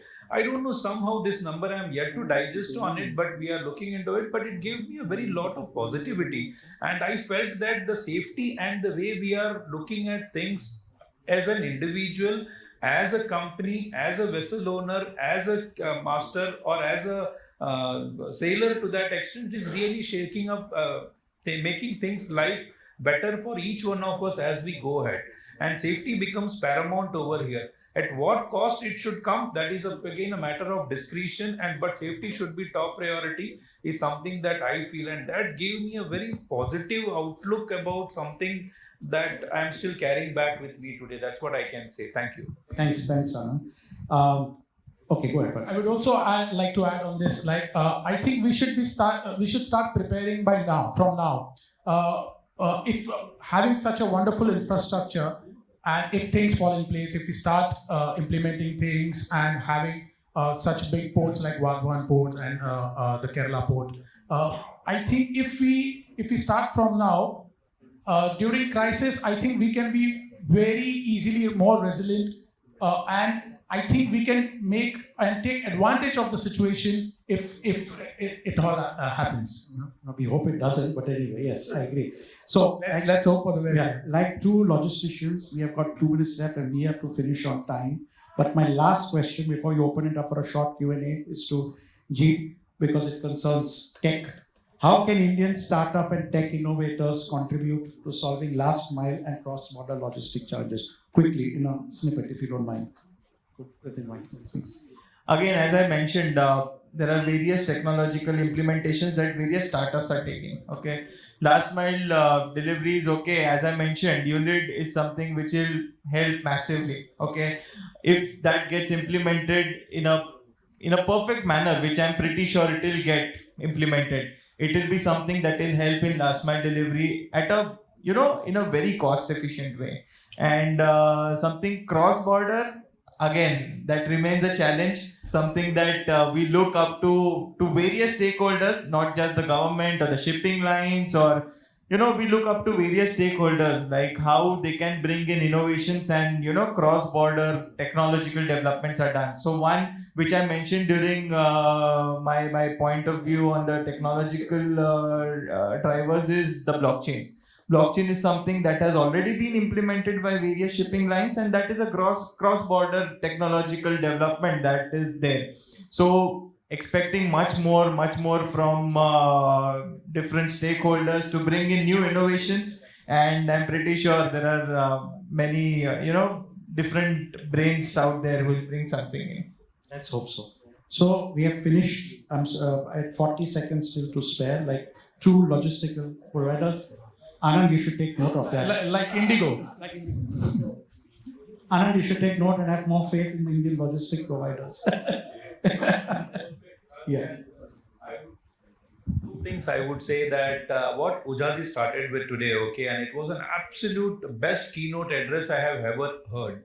I can say that there have been a lot of from the bureaucrats and others which are to the different level. But आज उजा जी का जो था मुझे सच में बहुत दिल को लग गया जब उन्होंने 3-4 पॉइंट बोला. Absolute thing. I think as a team we all should look up, introspect within ourselves and see that it gets done on time every time.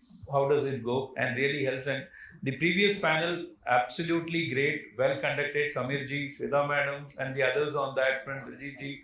Absolutely great, and thanks to all of you. That's what I can say. I'm carrying a lot of positivity today as an individual. I've been attending a lot of events, but it was a great thing to listen to all. Thank you. But I actually should say that he has been a champion, and the reason is when he said page number 42 and 43, I could see each and every table taking that magazine in their hand and turning the pages. So that in itself says how interesting his his views were. Absolutely, and I think. We have finished. We have done a good job. Relatively, thank you very much. We're open to question and answers before we conclude. So if anyone has any questions, the esteemed panelists are here. Feel free. The floor is yours. I think everyone wants the drink session to start really quickly. So thank you, gentlemen. It's been an honor and a pleasure. A big round of applause for them, please. Thank you.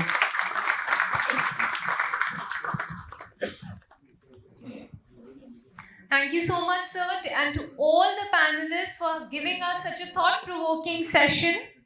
I request Mr. Paresh Bhanushali to please come forward. May we have a round of applause for our panelists. Next, we have Mr. Jeet Shah.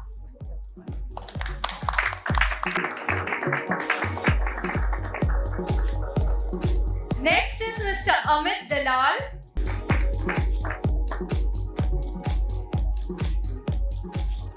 Mr. Anand Iyer.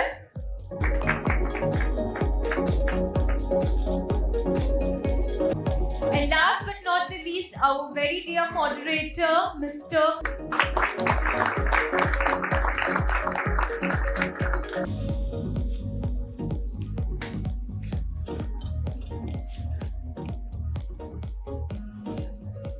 I request Reva to kindly stay back and deliver the vote of thanks for the evening. And thank you so much to all the panelists for giving us such an enthusiastic session.